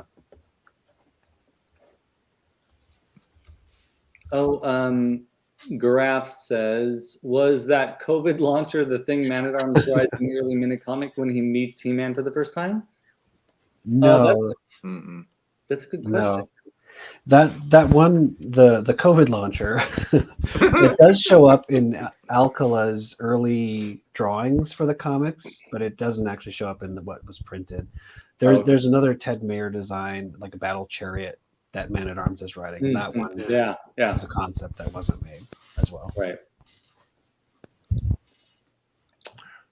So I'm trying to find the Origins art that Battle Catapult is on. So I'm sorry if I seem a little distracted, but I know somebody else was asking about it in the chat, and I can't remember, and it's going to bug the crap out of me until I find it. Shoot. Was it Stridor or? It was, I'm pretty sure it was before Stridor, but maybe I'm wrong. Maybe it was Stridor. Maybe Wind Raider. Yeah, it was definitely one of the early on vehicles. Yeah. Maybe the jet sled. It could have been the jet sled. No, the jet sled had the You're talking about this design? The Battle Catapult. Okay, it's not the Wind Raider because I'm looking at that cover art right now. But that had the Storm Raider, or as Axel so affectionately called it himself. Which I think whichever one it was like on the side panel. It wasn't like on the right. Yeah, because it was big and bold on the side by itself. Yeah. Could it have been Panther, maybe? Could have been. Now on this image here, this is where my knowledge kind of stops a little bit. So I'm 90% sure that the gyro attacker is something we never got. And I know we got Twistoid and Rotar, but I'm not sure about the Beam Blaster and our artillery set. But I'm pretty confident that we didn't get the gyro attacker. Yeah, we got the artillery set. Yeah, that's an actual product. Yeah. Yeah. Okay. Good. So my gut was correct, but that gyro attacker is an awesome vehicle. Yeah, it looks like a lot of fun. Like that would kind of make it worth owning Rotar just so you could like launch him out of that. Yeah. Oh yeah, totally. It's really kind of about the only thing that makes those guys worth it, because in all honesty, like, I like how weird and awkward they look, especially with the rest of the toys. But at the same point in time, like, they've really served no purpose whatsoever in the toy line. Yeah. It's just a gimmick that they're trying to keep the line fresh. I do have Rotar. I don't have Twistoid. That's one of the only figures I don't have from the vintage line. We need they to do get kind Bobby of have Twistoid. a McDonald's toy look. Yeah, they do for sure. I got the classics versions because they were like, $40 on Big Bad Toy Store for a very brief period of time. And I love my classics version of Rotar and Twistoid. They're great. It's weird with the legs though. Yeah, it's strange. But I love it. I love them nonetheless. So this gyro attacker would be cool to get in Origins too. I could see that happening. Yeah, Mattel still they have the box art at their headquarters, like the William George box art. Yeah. They could just reuse that, put it out. So cool.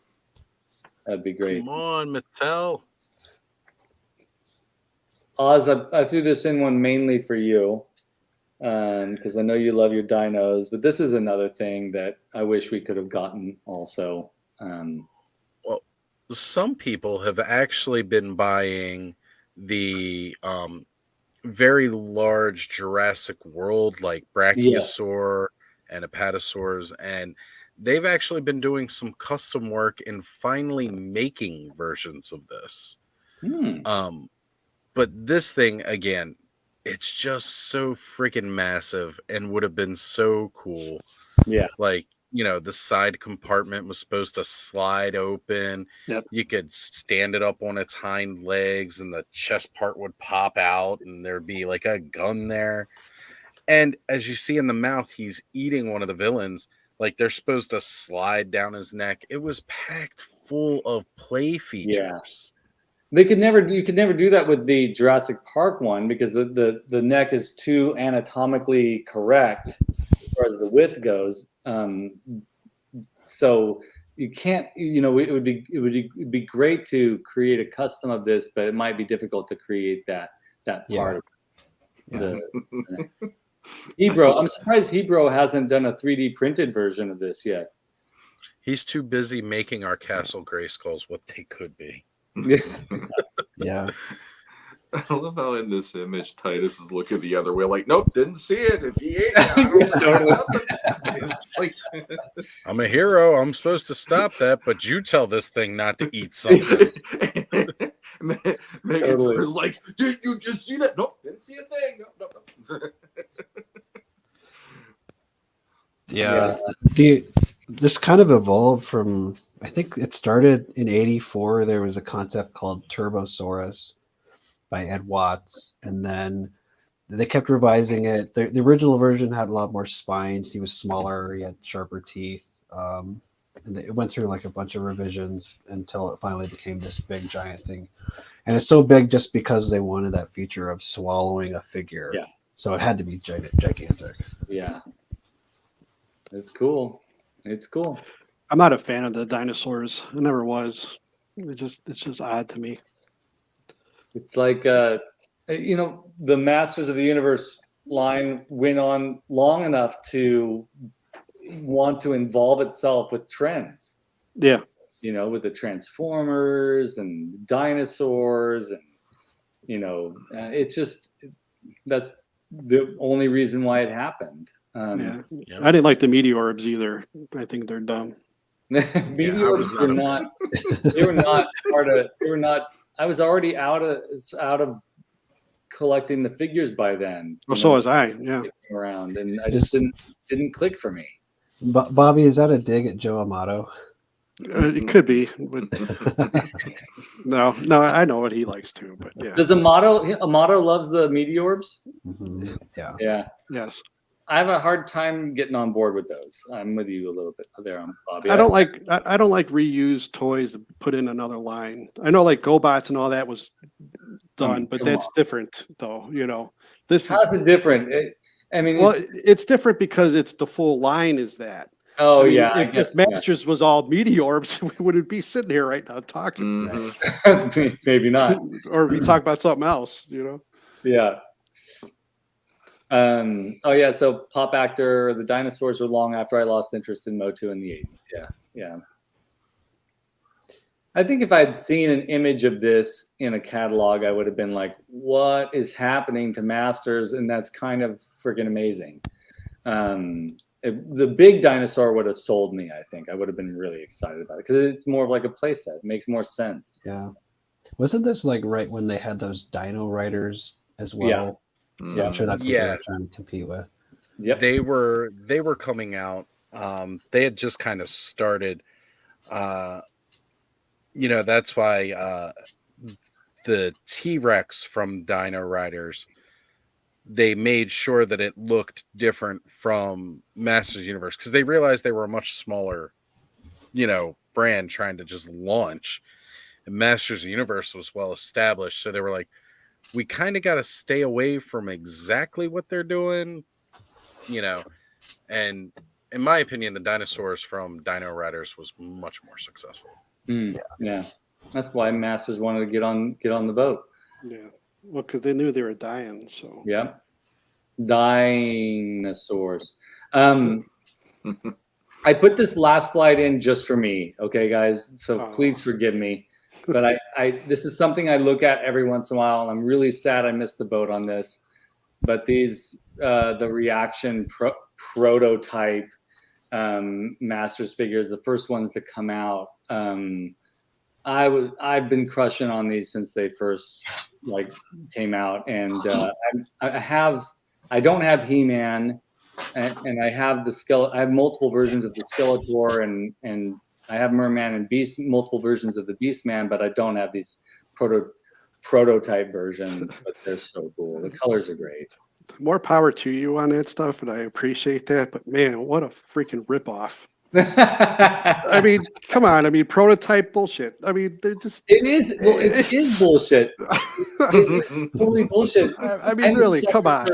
I'm a sucker for solid colored plastic. I don't know what it is. I just love it, but It's and like it's like buying a pair of like red underwear, but then they'll say, here's the white version. It's a prototype. I mean, it's you know. Oh my gosh. Yeah. So you're absolutely right, Bobby. And I am such an idiot for liking this, but I do. No, you're not an idiot. I mean, you appreciate it. I like I said, more power to you. But you know, it's just true. It's a gimmick. That's all it is. Such a gimmick, and it totally. If I ran across this for $25, I'd get it, but I won't because the gimmick worked, and they're expensive now. But yeah, I just love the design of these reaction figures, and the prototype solid color it just does something aesthetically for me.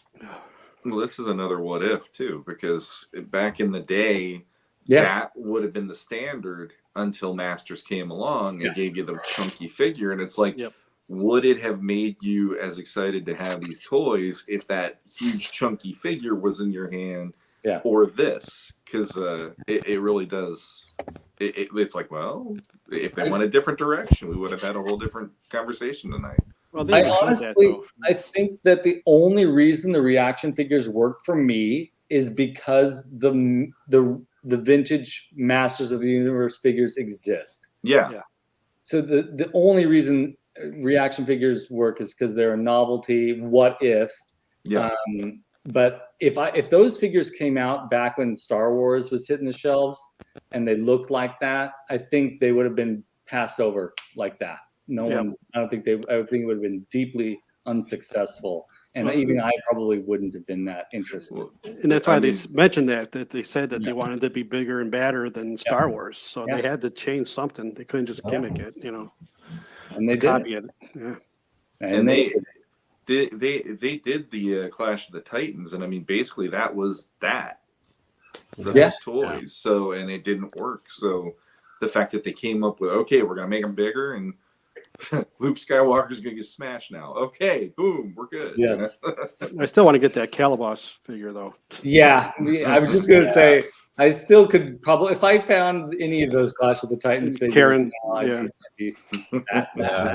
Calabas and Karen, I'd like to get. Which one is the death figure? Karen. Okay, so I did see him at an antique store about 6 months ago. Yeah. And I was shocked that it was there, but it was like $60. Mm-hmm. I was like, can't. Yeah, I think. I want to say, did William George also do the art for those figures, like the packaging art? I think he did. Oh. I'm not sure. That's I don't cool. remember. That's cool if you did. I've got a file. Let me check. Yeah, William George did it. Won. Release the Kraken. Release the Kraken. So did he do it, Adam? Is that what he did? Yeah. Cool. Yeah, I found like an auction for the Charon packaging art, and it's signed by William George. So. Oh, wow. That's cool. That is. So those were all the pictures I was able to find. Adam, did I miss any? I'm sure I missed some prototypes. What did I miss? Yeah, I mean, there's a ton. We could be all night, honestly, with the prototypes. I mean, there's the Wind Raider prototype with like the original one had kind of like this more of a tall dragon head on it. There's the Ram Man prototype with the the orange and red colors. Oh, yeah. The Triclops prototype, who looks a lot more like the Cross-Cell art, where he's got kind of the green eye and the more ornate armor. We've got prototypes for most of the figures, except for there's some exceptions, but a lot of them are pretty different. Especially, I think early on, you'll get. I think there was more run up, or we've got more examples at least. Right. Yeah, there's pop actors saying show the Tila prototype. I don't think I've seen the Tila prototype. Yeah, there's a lot of her actually, a lot of different versions of Tila. Yeah. Like She the went original to- version is like a red Sonya, Oh, like okay. she's in a bikini and she's really kind of busty. I think That that's was what it we was like. basically Tony Guerrero going crazy to try to make this kind of sort of Conan-esque kind of female warrior. And then I think the reason why they had the sorceress / goddess with the snake headdress, and Tila, and I think one of the reasons, besides just wanting to only do one figure, was if they had the headdress, that would make her a little bit more modest, because it was, it's a kid's toy. Yeah. So yeah, you see a lot of different versions. Like there's a version of Tila that looks fairly like the cross-cell art, where she's got the snake armor, but a lot more detail along her tunic, and she's got the two-tone boots. She's got a spear rather than a staff. Whoops. I know they did a version Oh, yeah. of her where she has Hang on. leg joints that were different too. Like it looks a little more. Yeah, that's it. Yeah, that's the, Yeah. That's very cool. And you see her like on the Castle Grayskull box art, like on the sides of the box. Yeah. There was a version they tested out, had more like Barbie-ish looking legs, or She-Ra looking legs, like the different joints, the sort of vertical cuts. Oh yeah. I think if you look at the different articles on my site, she has some of the most different versions in prototype form of any figure. Yeah, that's cool. I mean, they should, come on, Mattel, give us some of these prototype figures a little bit more. Thanos Copter says here, honestly, I would be all in on a Beasts of Eternia subline. That would be amazing. When I read that, because you guys were talking about the busty teal, I thought he said a breast of Breasts of Eternia subline. I mean, why not? Well, that's why I thought he was going with all the, because I was just reading the chat. And, That makes sense. Well, I just edited a letter. Yeah. I think, Bobby, some independent toy maker might take your idea and fly with it. I'm sure. You already Busts look at of comics. Eternia. Yeah. John from Figuratively Speaking, good to Hey, see John. you. Welcome. Good to have you here, John. Oh yeah, Thanos Copter. That too, Bobby. See, there's people on board with you on that. Well, I'm not Totally on a board market. with it. Bust, like from the head, shoulders up. Oh, that's what you meant, like a Yeah. a bust of a Right. portrait sculpture. Right. Yeah. Mm-hmm.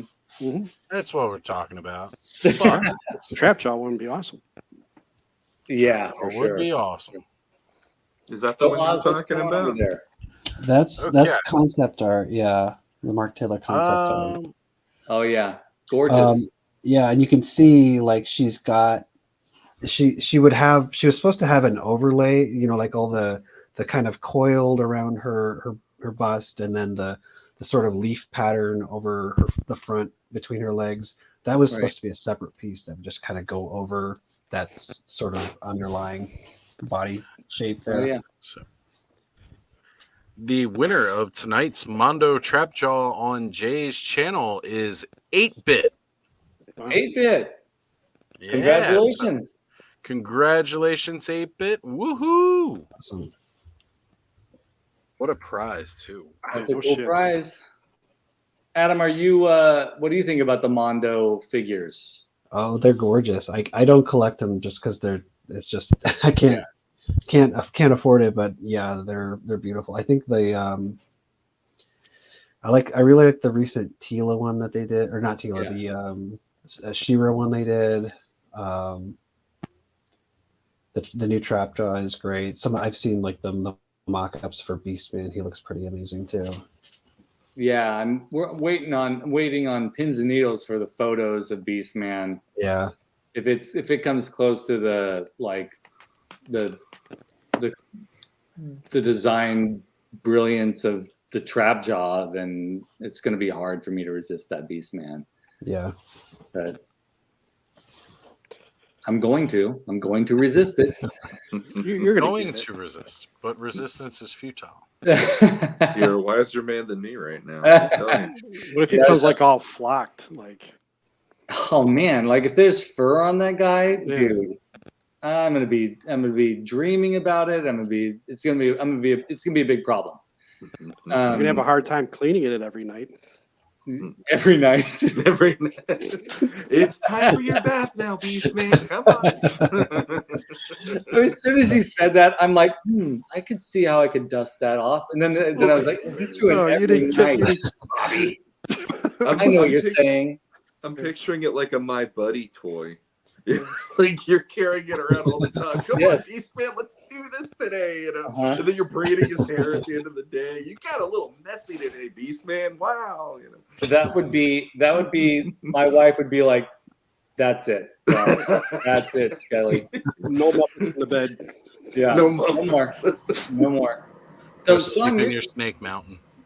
Shawn, you're the only one that's delved into the Mondo then from this group.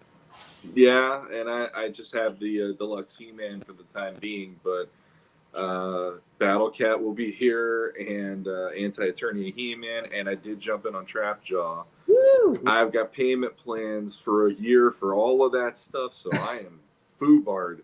And I'm scared to death because I really, out of all of that, besides Battle Cat, the deluxe Skeletor was a must-have. And now I'm scared to death that they're going to offer that like next month, right after I did the Trapjaw. Yeah. Yeah. Because they are definitely not they are not worrying about how much they're putting out Of per course year now compared to what they were like just a year or two ago even. Yeah. So That Battle Cat is gorgeous. That's probably my favorite thing that they've done, actually. It's phenomenal. Yeah. I couldn't pass that up, and then once I got the deluxe He-Man, when they said Battle Cat, I'm like, well, okay, you got me on those. And then they showed Panther, and then they showed, and it's like, oh, by the way, deluxe Skeletor, and they hinted at it, and that was enough for me to go like, I know how deep I'm going already. So I started off with Origins. I said to everyone in the house, I was like, I'm just gonna get the villains. And with Mondo, I think that would be a decision I would definitely have to make and stick to if I was going to do it. I'd be like, just the villains, just the Skeletor and Trapjaw. But it doesn't work that way with Masters. I'm a big fan of the villains, but then there's also these cool heroes. And then pretty soon it's like, well, I can't have this hero without that hero. And oh, yeah, I did like Zodak as a kid, even though I have mixed feelings now. You know, it's like... I said that for you, Bobby. But that's how it goes with Masters. It's hard. They're all the characters are just so beautiful. Yeah, I did that with 2000X when that came out. I was just getting the villains. Yeah. And then I was like, I'm going to go back and get all the other guys too. Yeah. And then I did, you know. It's how it works, man, because it works to have the full universe there on the show. The nice thing about Mondo, at least right now, is the majority of the figures are the villains. Yeah. Like they have He-Man, they have She-Ra, and Man-at-Arms. They haven't done many other heroes. It's all been villains otherwise. Yeah. So if you wanted to stick to that, they're making it easy for you to stay on that course. But now with Battle Cat, they showed Orko and they showed Teela. And it's like, okay, those are around the corner probably this year or going into next year at least. And Teela would be a must-have because I'd like to get He-Man, Man-at-Arms, and Teela, and then Battle Cat. And the only other ones where I'd have to jump on it is if they did Fisto or if they did Man-at-Arms or Ram Man. Yeah. Those three are like, those are very much like my key core group. Yeah. When I think of it from my childhood. And I guess the only other one I could think of is maybe Buzz Off, depending how they do that one. I'm sure he would be awesome, though. Oh, he'd be great. He would be, but my version of Buzz Off is probably more 2000X than vintage because I've really dug that they made him look so bug-like in that version.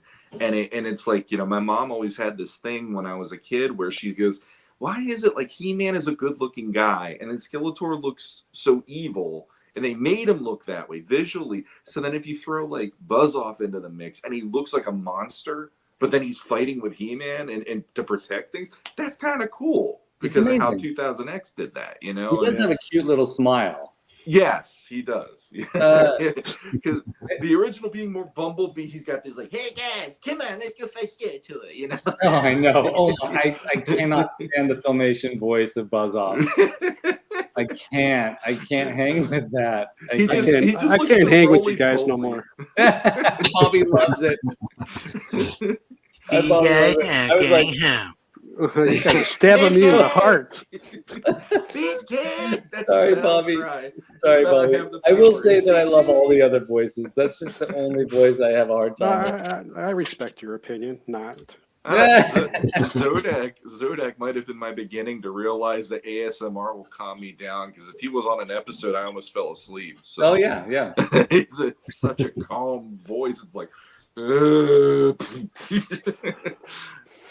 My favorite. I've made a decision in the last few 6 months in rewatching Masters and rewatching He-Man and rewatching She-Ra cartoons, that my favorite voice of all time is Modulok. He is my favorite.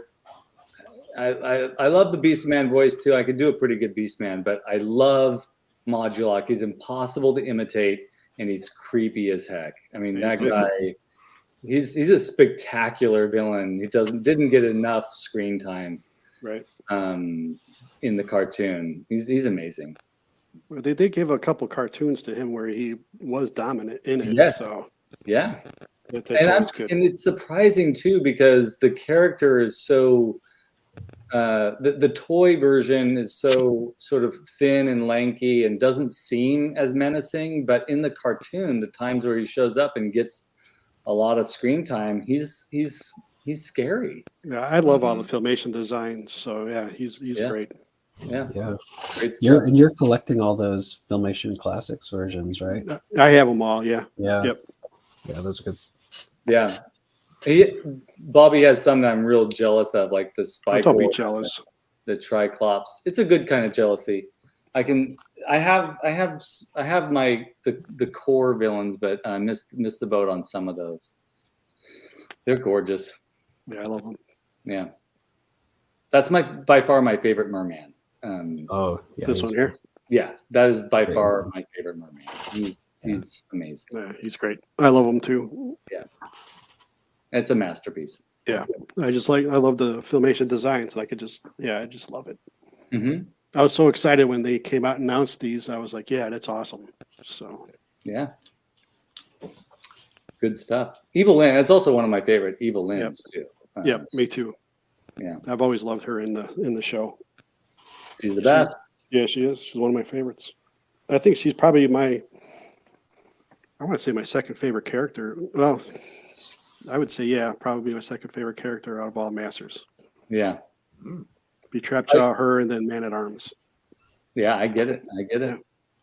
I just a side note on that. I went to Walmart today to pick up some stuff, and I of course I swung by the toys section, and I didn't really see much of anything there of interest, and then I swung by the clearance section. This is absolutely perplexing. They had the CGI Evil Lynn there on sale for $5, and I was like, that's actually really tempting because I like the Evil Lynn design, but I almost bought that one too. Yeah, $5, man. That's hard to resist. I did resist it though, but then they had all of the got Buzz Off, Jitsu, Naked Stratos, and classic design Sorceress, all on the clearance rack. But this is the kicker: $17.92. Jesus, is it $1 off? That way it's going to be. They're more expensive than when it's going to be on the shelves by the time it's still when we're all retired, they'll still be up on the shelves. I don't get it. I don't get it at all. I don't either. One of the funny things is one of the last Walmarts I went in on a toy hunt just a couple weekends ago. They had the flocked Panther, and he was finally dropped in price in my area. Because so far, he has maintained that $40 price tag, never come down, even when I've seen him drop. They finally dropped his price, and he was $17.99. And I was like, ooh, maybe now is the time. Yeah. And I picked it up, and the tab on the front that goes up over the bubble that says, with realistic fur, for the flocking was all bent and mangled. And the only reason I'd buy this thing is to keep it in that package because I already had the all plastic one out and open. So there's no need for me to open the flocked one and, lose flocking over time. And it's like, finally, one of these, I want it to stay in the package, and the package is all messed up. Yeah. That's unfortunate. I probably would have picked it up because I take stuff out of the packages, but because that's a pretty good price. I did see it on sale at another Walmart a while back, and it was like $35 clearance, which seems like, why even put something on clearance if you're not going to genuinely clearance it out? Right. And I saw somebody. Oh yeah, Thanos Copter. Those would actually sell if they actually clearanced them. Yeah, absolutely. Probably. I would actually buy several extra Naked Stratoses and some of these other characters if they were like $7 a piece or like $4.19. Like, some of the prices that we saw the original first wave He-Man and Skeletor after a year and a half of sitting on the shelf. I'd totally be all about it, but they haven't knocked them down. If the Naked Stratos was $5, you would each be getting one from me. I would pick them all up, send them your way, and said, just add this to your Naked Stratos collection because that's what we gotta work on building that up. Here's a tip: if you have the Tila with the old style knee joints, the Sorceress, it's pretty good color match, and you can use those legs to fix your Tila up. Oh, hey, that's cool. Hey, there we go, folks. Now, here's a question though: do we want to fix those legs up, or will those legs be a more desirable collectible item in the future? As the design has changed since then. Yeah, I don't know. They bug me so much. I can't keep them. The flappers. They don't look they're anatomical. They're so weird, and it's like pretty soon. I think my prediction is 50 years from now, someone will be doing a holographic video of somebody's toy room, and it'll show a wonky knees Tila in a plexiglass case. And they're talking about these are so rare because everybody wanted to customize them and fix them up. That's my prediction. But I know why we want to fix them because they are just ugly. Yeah, they are. Yeah. I look at them and they hurt me. They I look at it and it makes me feel like my knee is opening up. Those sympathy pains. Like it feels like somebody just cut up underneath my kneecap and was like, "Here you go, floppy." Yeah. Hillian Dread says the bad legs figures are already considered rare. All right. Well, okay. We'll see how it goes. Just keep your legs and the spare legs and sell them as rare Tila legs. Yes, $40, there you go. And then you put them on a necklace and just wear them. Well, you could buy that Lords of Power box. Put them on the Lords of Power thing. Did Bobby say put them on a necklace? Yeah. That's hilarious. There you go. Just hang them on like those fingers, just all the legs. The war trophies. I see Bobby toward the end of his life is going to be like Marlon Brando at the end of Apocalypse Now. Thanks a lot. A necklace of bad leg Tila legs and Tila and Evelyn legs all hanging out around his neck. I I think back that shit. Thanos Copter says, I hope in 50 years people will still be into Motu. You know, honestly, I couldn't have imagined that 40 years later we would be into it still. So in 50 years I'll be dead, so I don't give a shit. yeah, I think you won't, Bobby. in 50 No, I'm- years. I'll be 100 years old. in I'll be 50 pushing years. 95. Holy God. Still be kicking. I hope something is worth something in 50 years of my Yep. collection, so my daughters can be like, we can finally use this to pay off our whatever Oh, we I'm got to sure. pay off. Yeah, I'm sure they will. Yeah, all Yeah. that stuff will be. Yeah. I'm gonna be like, girls, see these wonky legs? You save those. You save those. You save those. That sorceress and that Tila. You save those. And did they? Is it true that they changed the white sorceress legs that came with Grayskull? Yes. Yeah. Yep. Eventually. Yep. Yep. Yeah, the only way you Yep. could tell is if you open up the damn box. Well, that's cool. Well, I got the original bad legs sorceress. Then I'm pretty stoked about that. Yeah, Me I too. remember I was talking with guys on Twitter a while back when we found out that they did have a separate sorceress with the different knees, Mhm. and see if the box was like coded differently, but it's Oh. all the same. You can't tell unless you open it up. Oh man. Yeah, Well, so you can buy like 5 of them and you might not get it. Yeah. You might get all the same sorceress. Yeah, so it's goofy. Schrodinger's knees. Yeah. my buddy's custom says the price of plastic in 50 years. Yeah, that should be worth a lot. Yeah. Well, that's potentially true. That's true.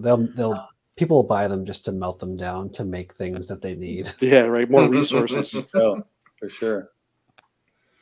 Plastic will be I've been- like gasoline in the Mad Max movies. It'll be like a really important commodity.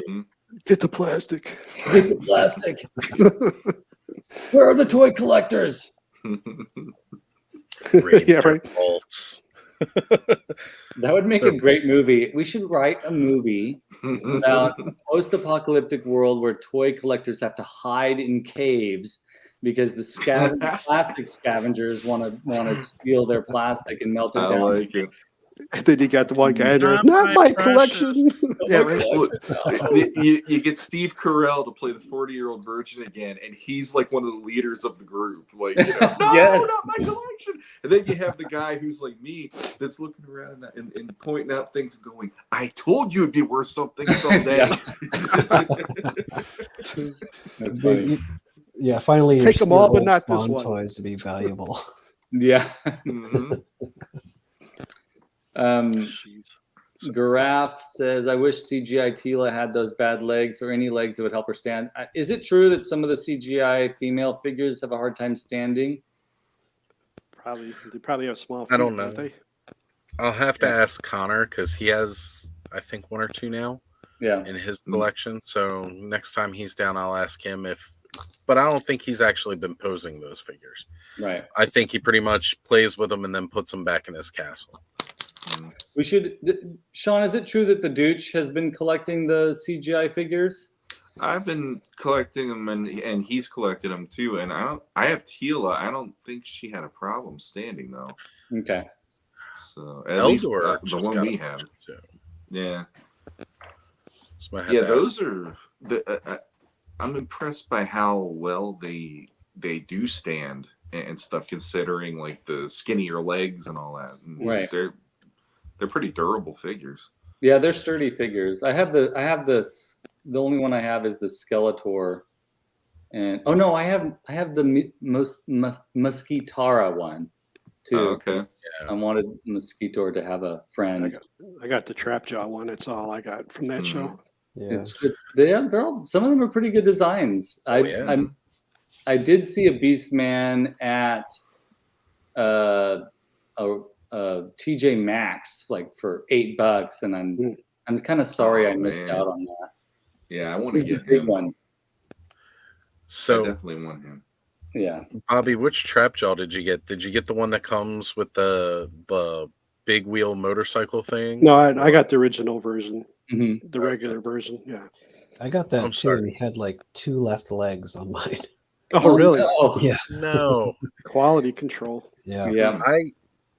I just love the fact that they were like packing all these figures. They're like, here's a single card for $10, or here's a version with the motorcycle and a slightly different paint app for 20.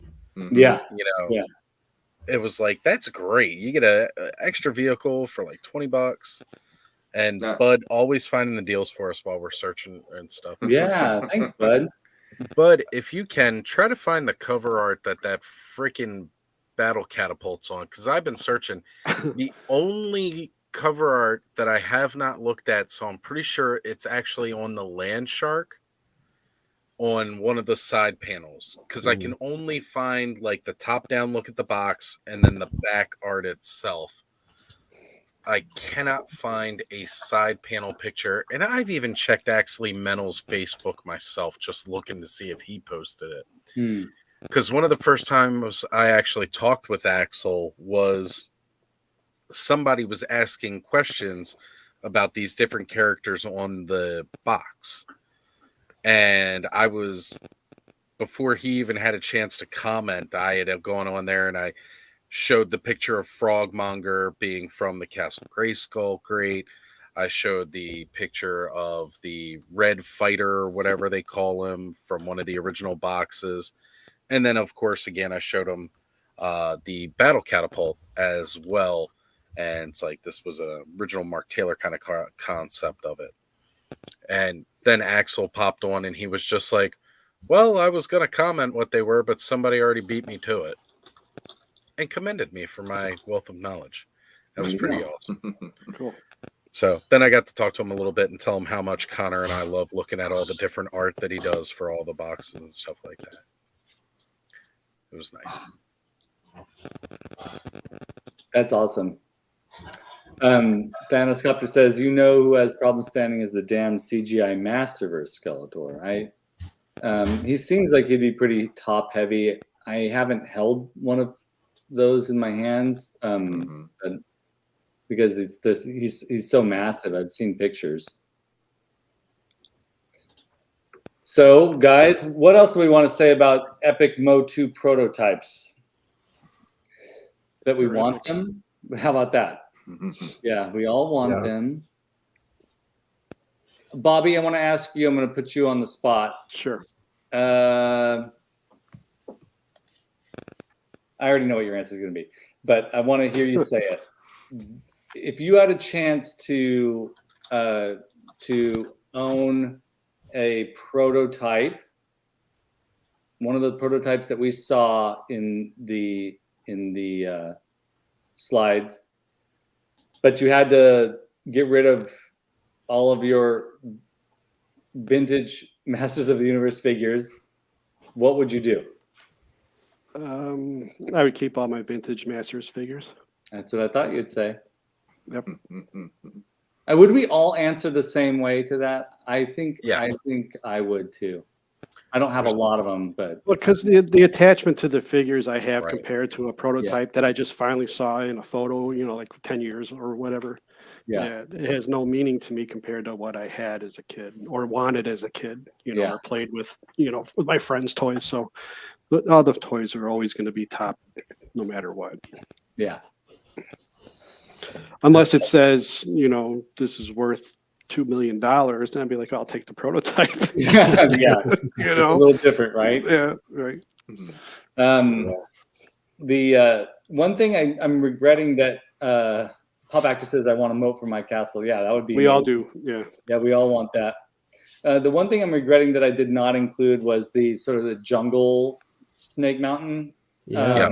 Yeah. I just thought of that right now because what I was also thinking about, like, well, why would we, would we want to do like Adam did and find a customizer and have them make the prototype or make something similar to the prototype to have something like that in our collection?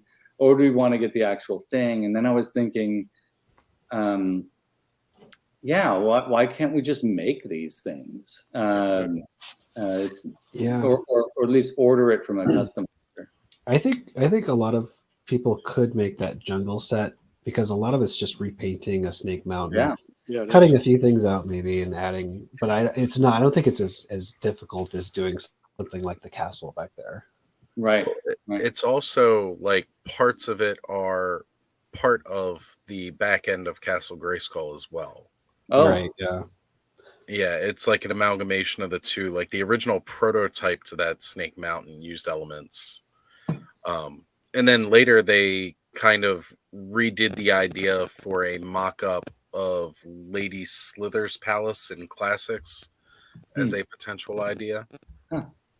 that's cool. Oh, Um, just real quick, Wind Raider is the box that has the Is it? catapult. Thank I you. found it online. And it also has Frogmonger too. He's on there. Oh. Yeah. I kept seeing the side with Frogmonger, and I thought I'd finally seen the other side of the Wind Raider, because I know that also had the Storm Raiders on it too. Mm-hmm. Yeah, But thank you. all Thank of you it. for finally finding it. Hey, Brick something. Welcome to it. Yes, we're definitely getting protoculture tonight. But how about the Eternos Palace concept for Classics? It's garbage. Really? You No, didn't I'm like just- that? No, at I'm all? kidding. I'm kidding. I always thought it'd be kind of cool to finally get an Eternos Palace. It would be you know, cool. I'd take it. I always said I kind of pictured my sister's Crystal Castle because it was like the actual, like, it looked more like a royal castle than what we got with Grayskull or Snake Mountain. I have another hypothetical. Uh-oh. What if you? Because I'm thinking about how cool the Filmation Classics figures are. They're pretty great. And thinking about what Bobby said about loving the Filmation cartoon. If you can imagine the entire Classics line replaced by Filmation figures and characters, and the Classics Grayskull behind Shawn as being the Filmation Grayskull with the spider legs and the spine up the back and all that weird design, and then the Snake Mountain, Super 7 Snake Mountain being the Snake Mountain from the Filmation show.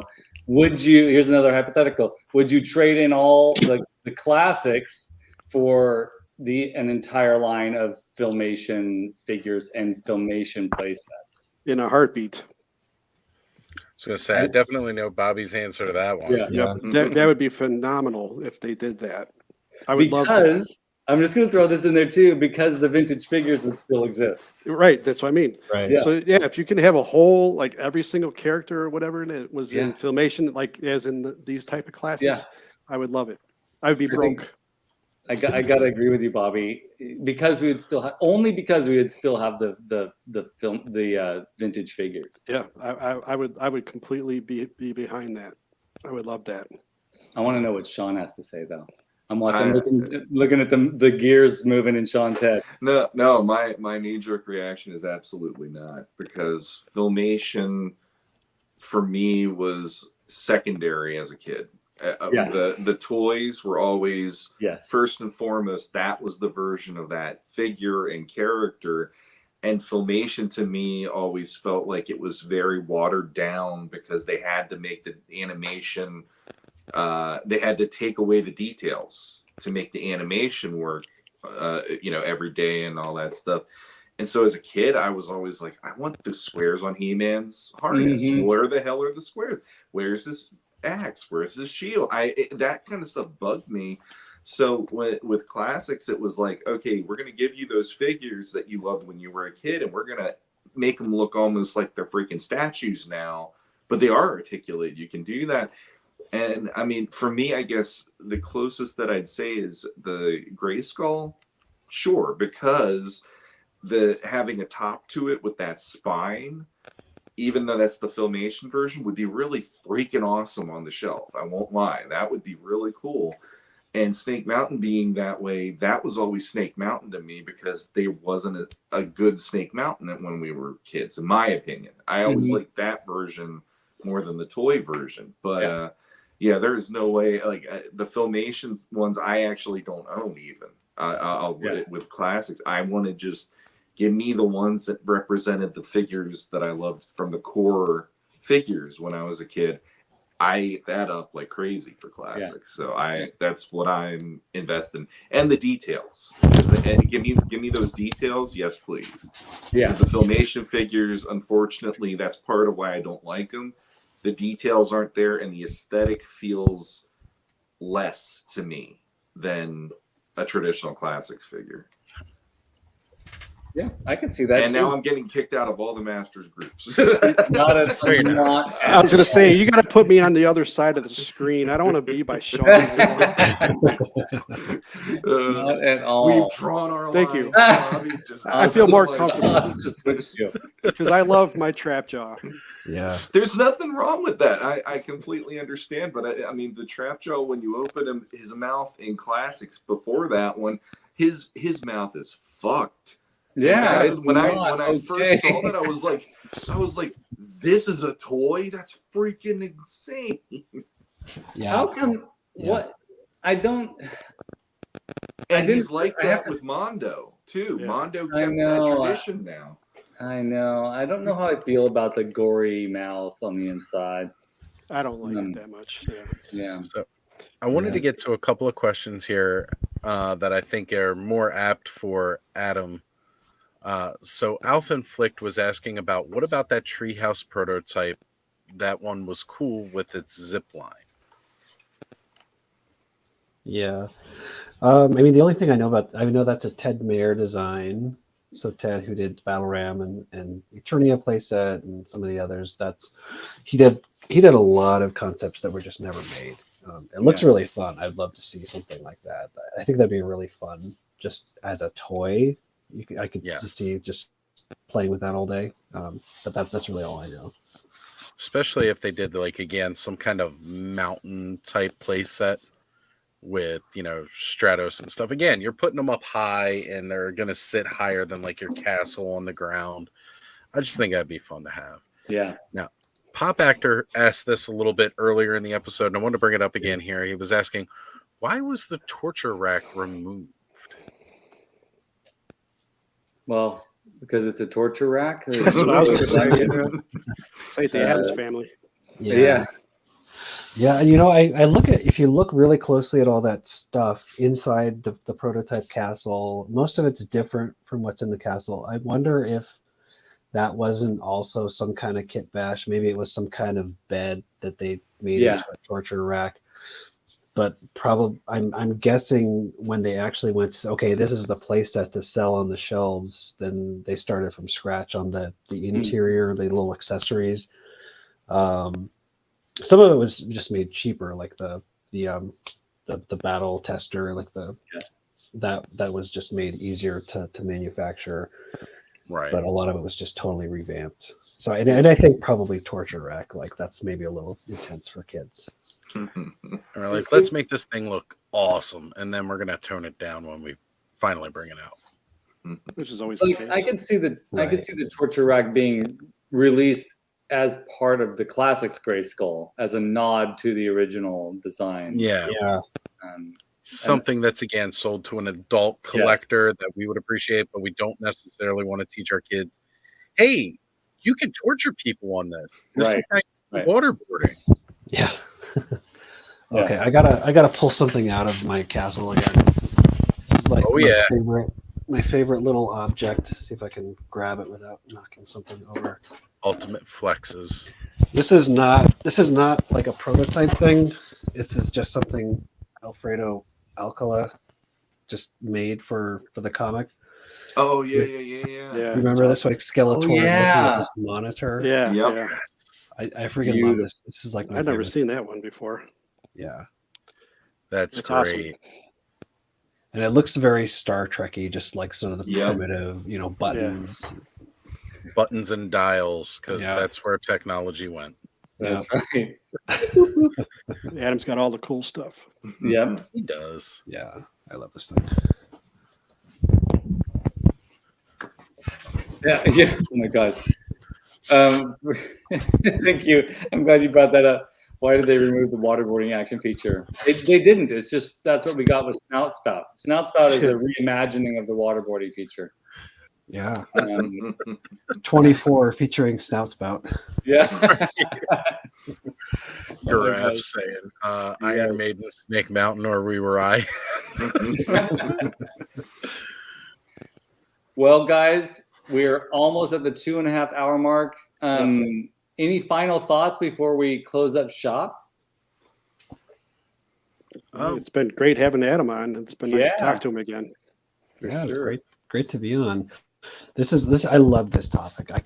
We could do like 10 hours of this and I wouldn't get bored. So thank you for bringing me on. Thanks for- Because now you're gonna have to come up with some ideas for our next episode for Power of Attorney.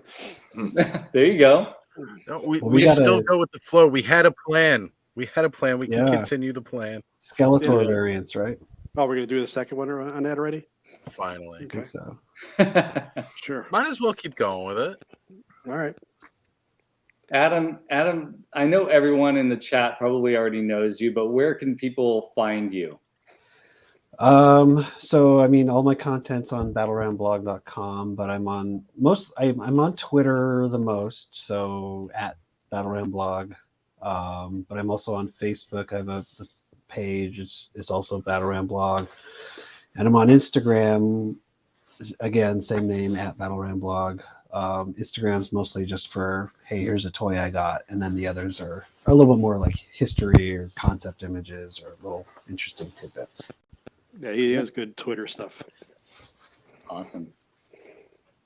I was also using that trying to find the side panels for the different vehicles. You sound so beaten down right now. He'll find it once we're all done. Bud's already sent me the pictures. Adam confirmed it himself. It was the Wind Raider. Okay. Thank you both. Yeah. So Bobby, Shawn, Oz, any final thoughts before we end things tonight? Prototypes rule. Prototypes do rule. Yeah, they are. They do. Yeah. Yep. Be great. I want that Lords of Power story. Yeah, Back to too. That would be a when good you one. brought that up, I'm like, man, I would eat that thing up, man. Yeah, I We'll have would to do love that too. if you Well, go to my site, there's what's the article we did recently? It's it's like Masters of the Taylorverse. So it's Mark Taylor's idea for the story, like how the story should have gone. If you kind of read through that, you'll get a sort of, you could start to create a story in your head. What would that Lords of Power world look like, and what the tone of it would be. Very cool. Check that out. Yeah, his take on it, I always was more. I don't know. I wouldn't say more interested, but his take on it, he really had a vision for that. Compared to everybody else, it was let's throw something at the wall and see how it sticks. From the way that I've gathered, and I unfortunately I wasn't able to interview him properly, but I was on an interview with him, and just hearing his passion for it, I'm like, man, I'd love if he just wrote, like plot synopsises of what he'd like to see in a story, and let somebody write them and put them out there, and just this is what his vision of it would have been. So Yeah, write it, Shawn. Oh, geez. I don't know if I'm a writer. Well, I'm a good at throwing things against the wall to see what sticks first. I will say this though, Shawn is an amazing artist, and I personally would love to see Shawn's drawings of the Lords of Power main figures that are in that slide That'd be cool. in some sort of a situation. Mm-hmm. Not dinner, but like that. All around the table. Breaking bread together. Breaking bread, But yeah. actually breaking the bread. Like Yeah. He-Man's hitting it with the He-Man's axe. got the axe. Lords of Flour.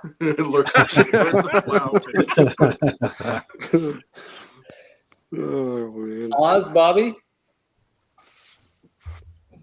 I think I'm good. We were going to be starting up the Power of Attorney podcast in April again. Had a 2-month hiatus, and that'll be starting up again. So we're excited about that. And I've been a little bit more on social media again. I've been getting back into that. So if you want, follow me, vintage_motu. I'm on Twitter and Instagram. If not, I'm fine with that too. Yeah, I noticed that you have been a little bit more active on there. I'm glad you're feeling more lively. Yeah. It's awesome. That's a good thing. Oz, how about you? I just gotta say, like, tonight has been an awesome night because I've shared screen time with each and every one of you guys repeatedly over the last several months, and I couldn't really think of a better panel of hosts to be talking about concepts and prototypes, because the wealth of knowledge that each of us has about this particular franchise that we love, and just we all bring something different to the table with it. So I mean, this has been a lot of fun, and I definitely want to revisit this and talk some more about some other concepts and things, because like Adam said, like, we're really just barely scratching the surface here. We were just talking about like vintage concepts. There were concepts for new adventures that never came through. There were concepts for 2000X, classics that we never quite saw finished.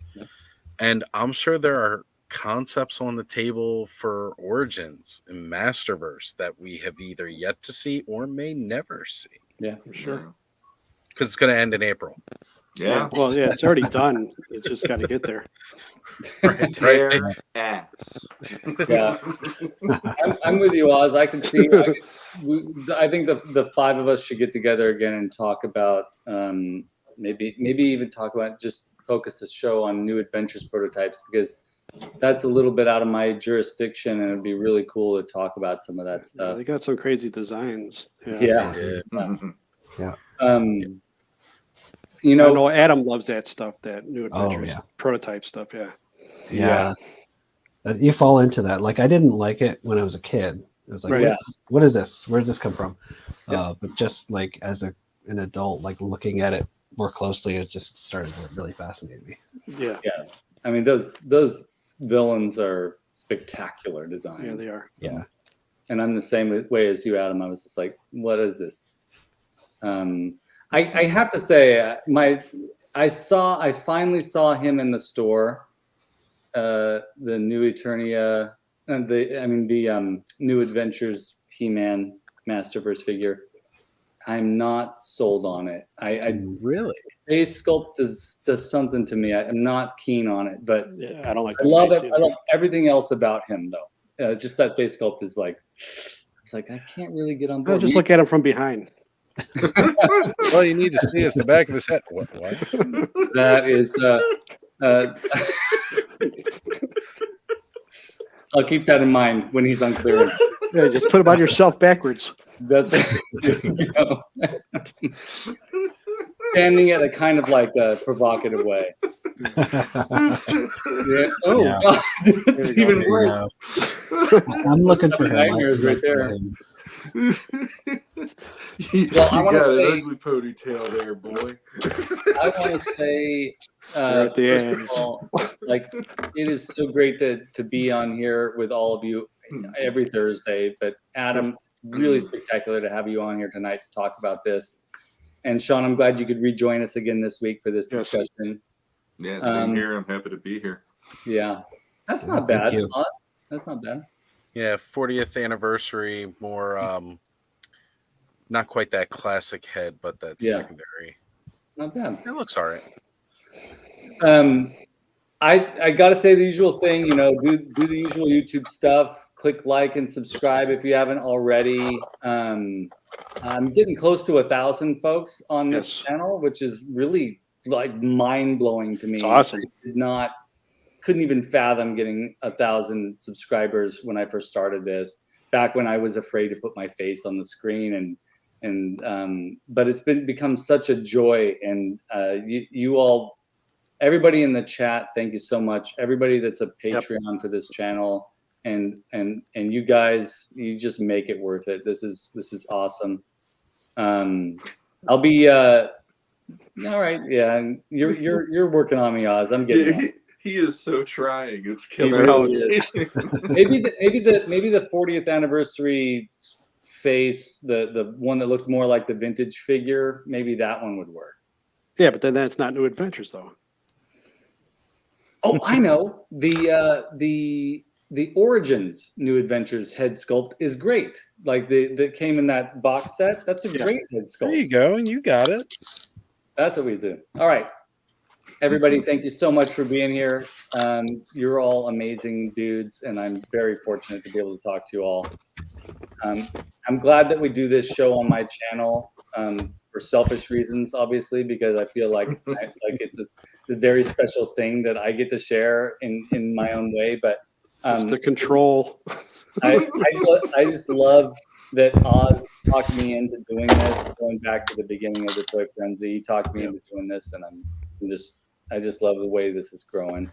But I'm going to be making a little bit the next step of my Snake Mountain build that I'm working on. So keep an eye out this weekend. I'll be posting another video on probably Sunday afternoon of the progress I made, because I work on this thing only on the weekends.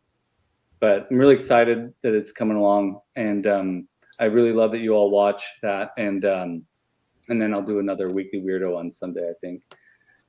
But anyways, that's enough of me talking about me. Everybody in the chat, thank you so much for being here. Yes. And have a great night, everybody. Good night, everybody. Enjoy See yourself. ya.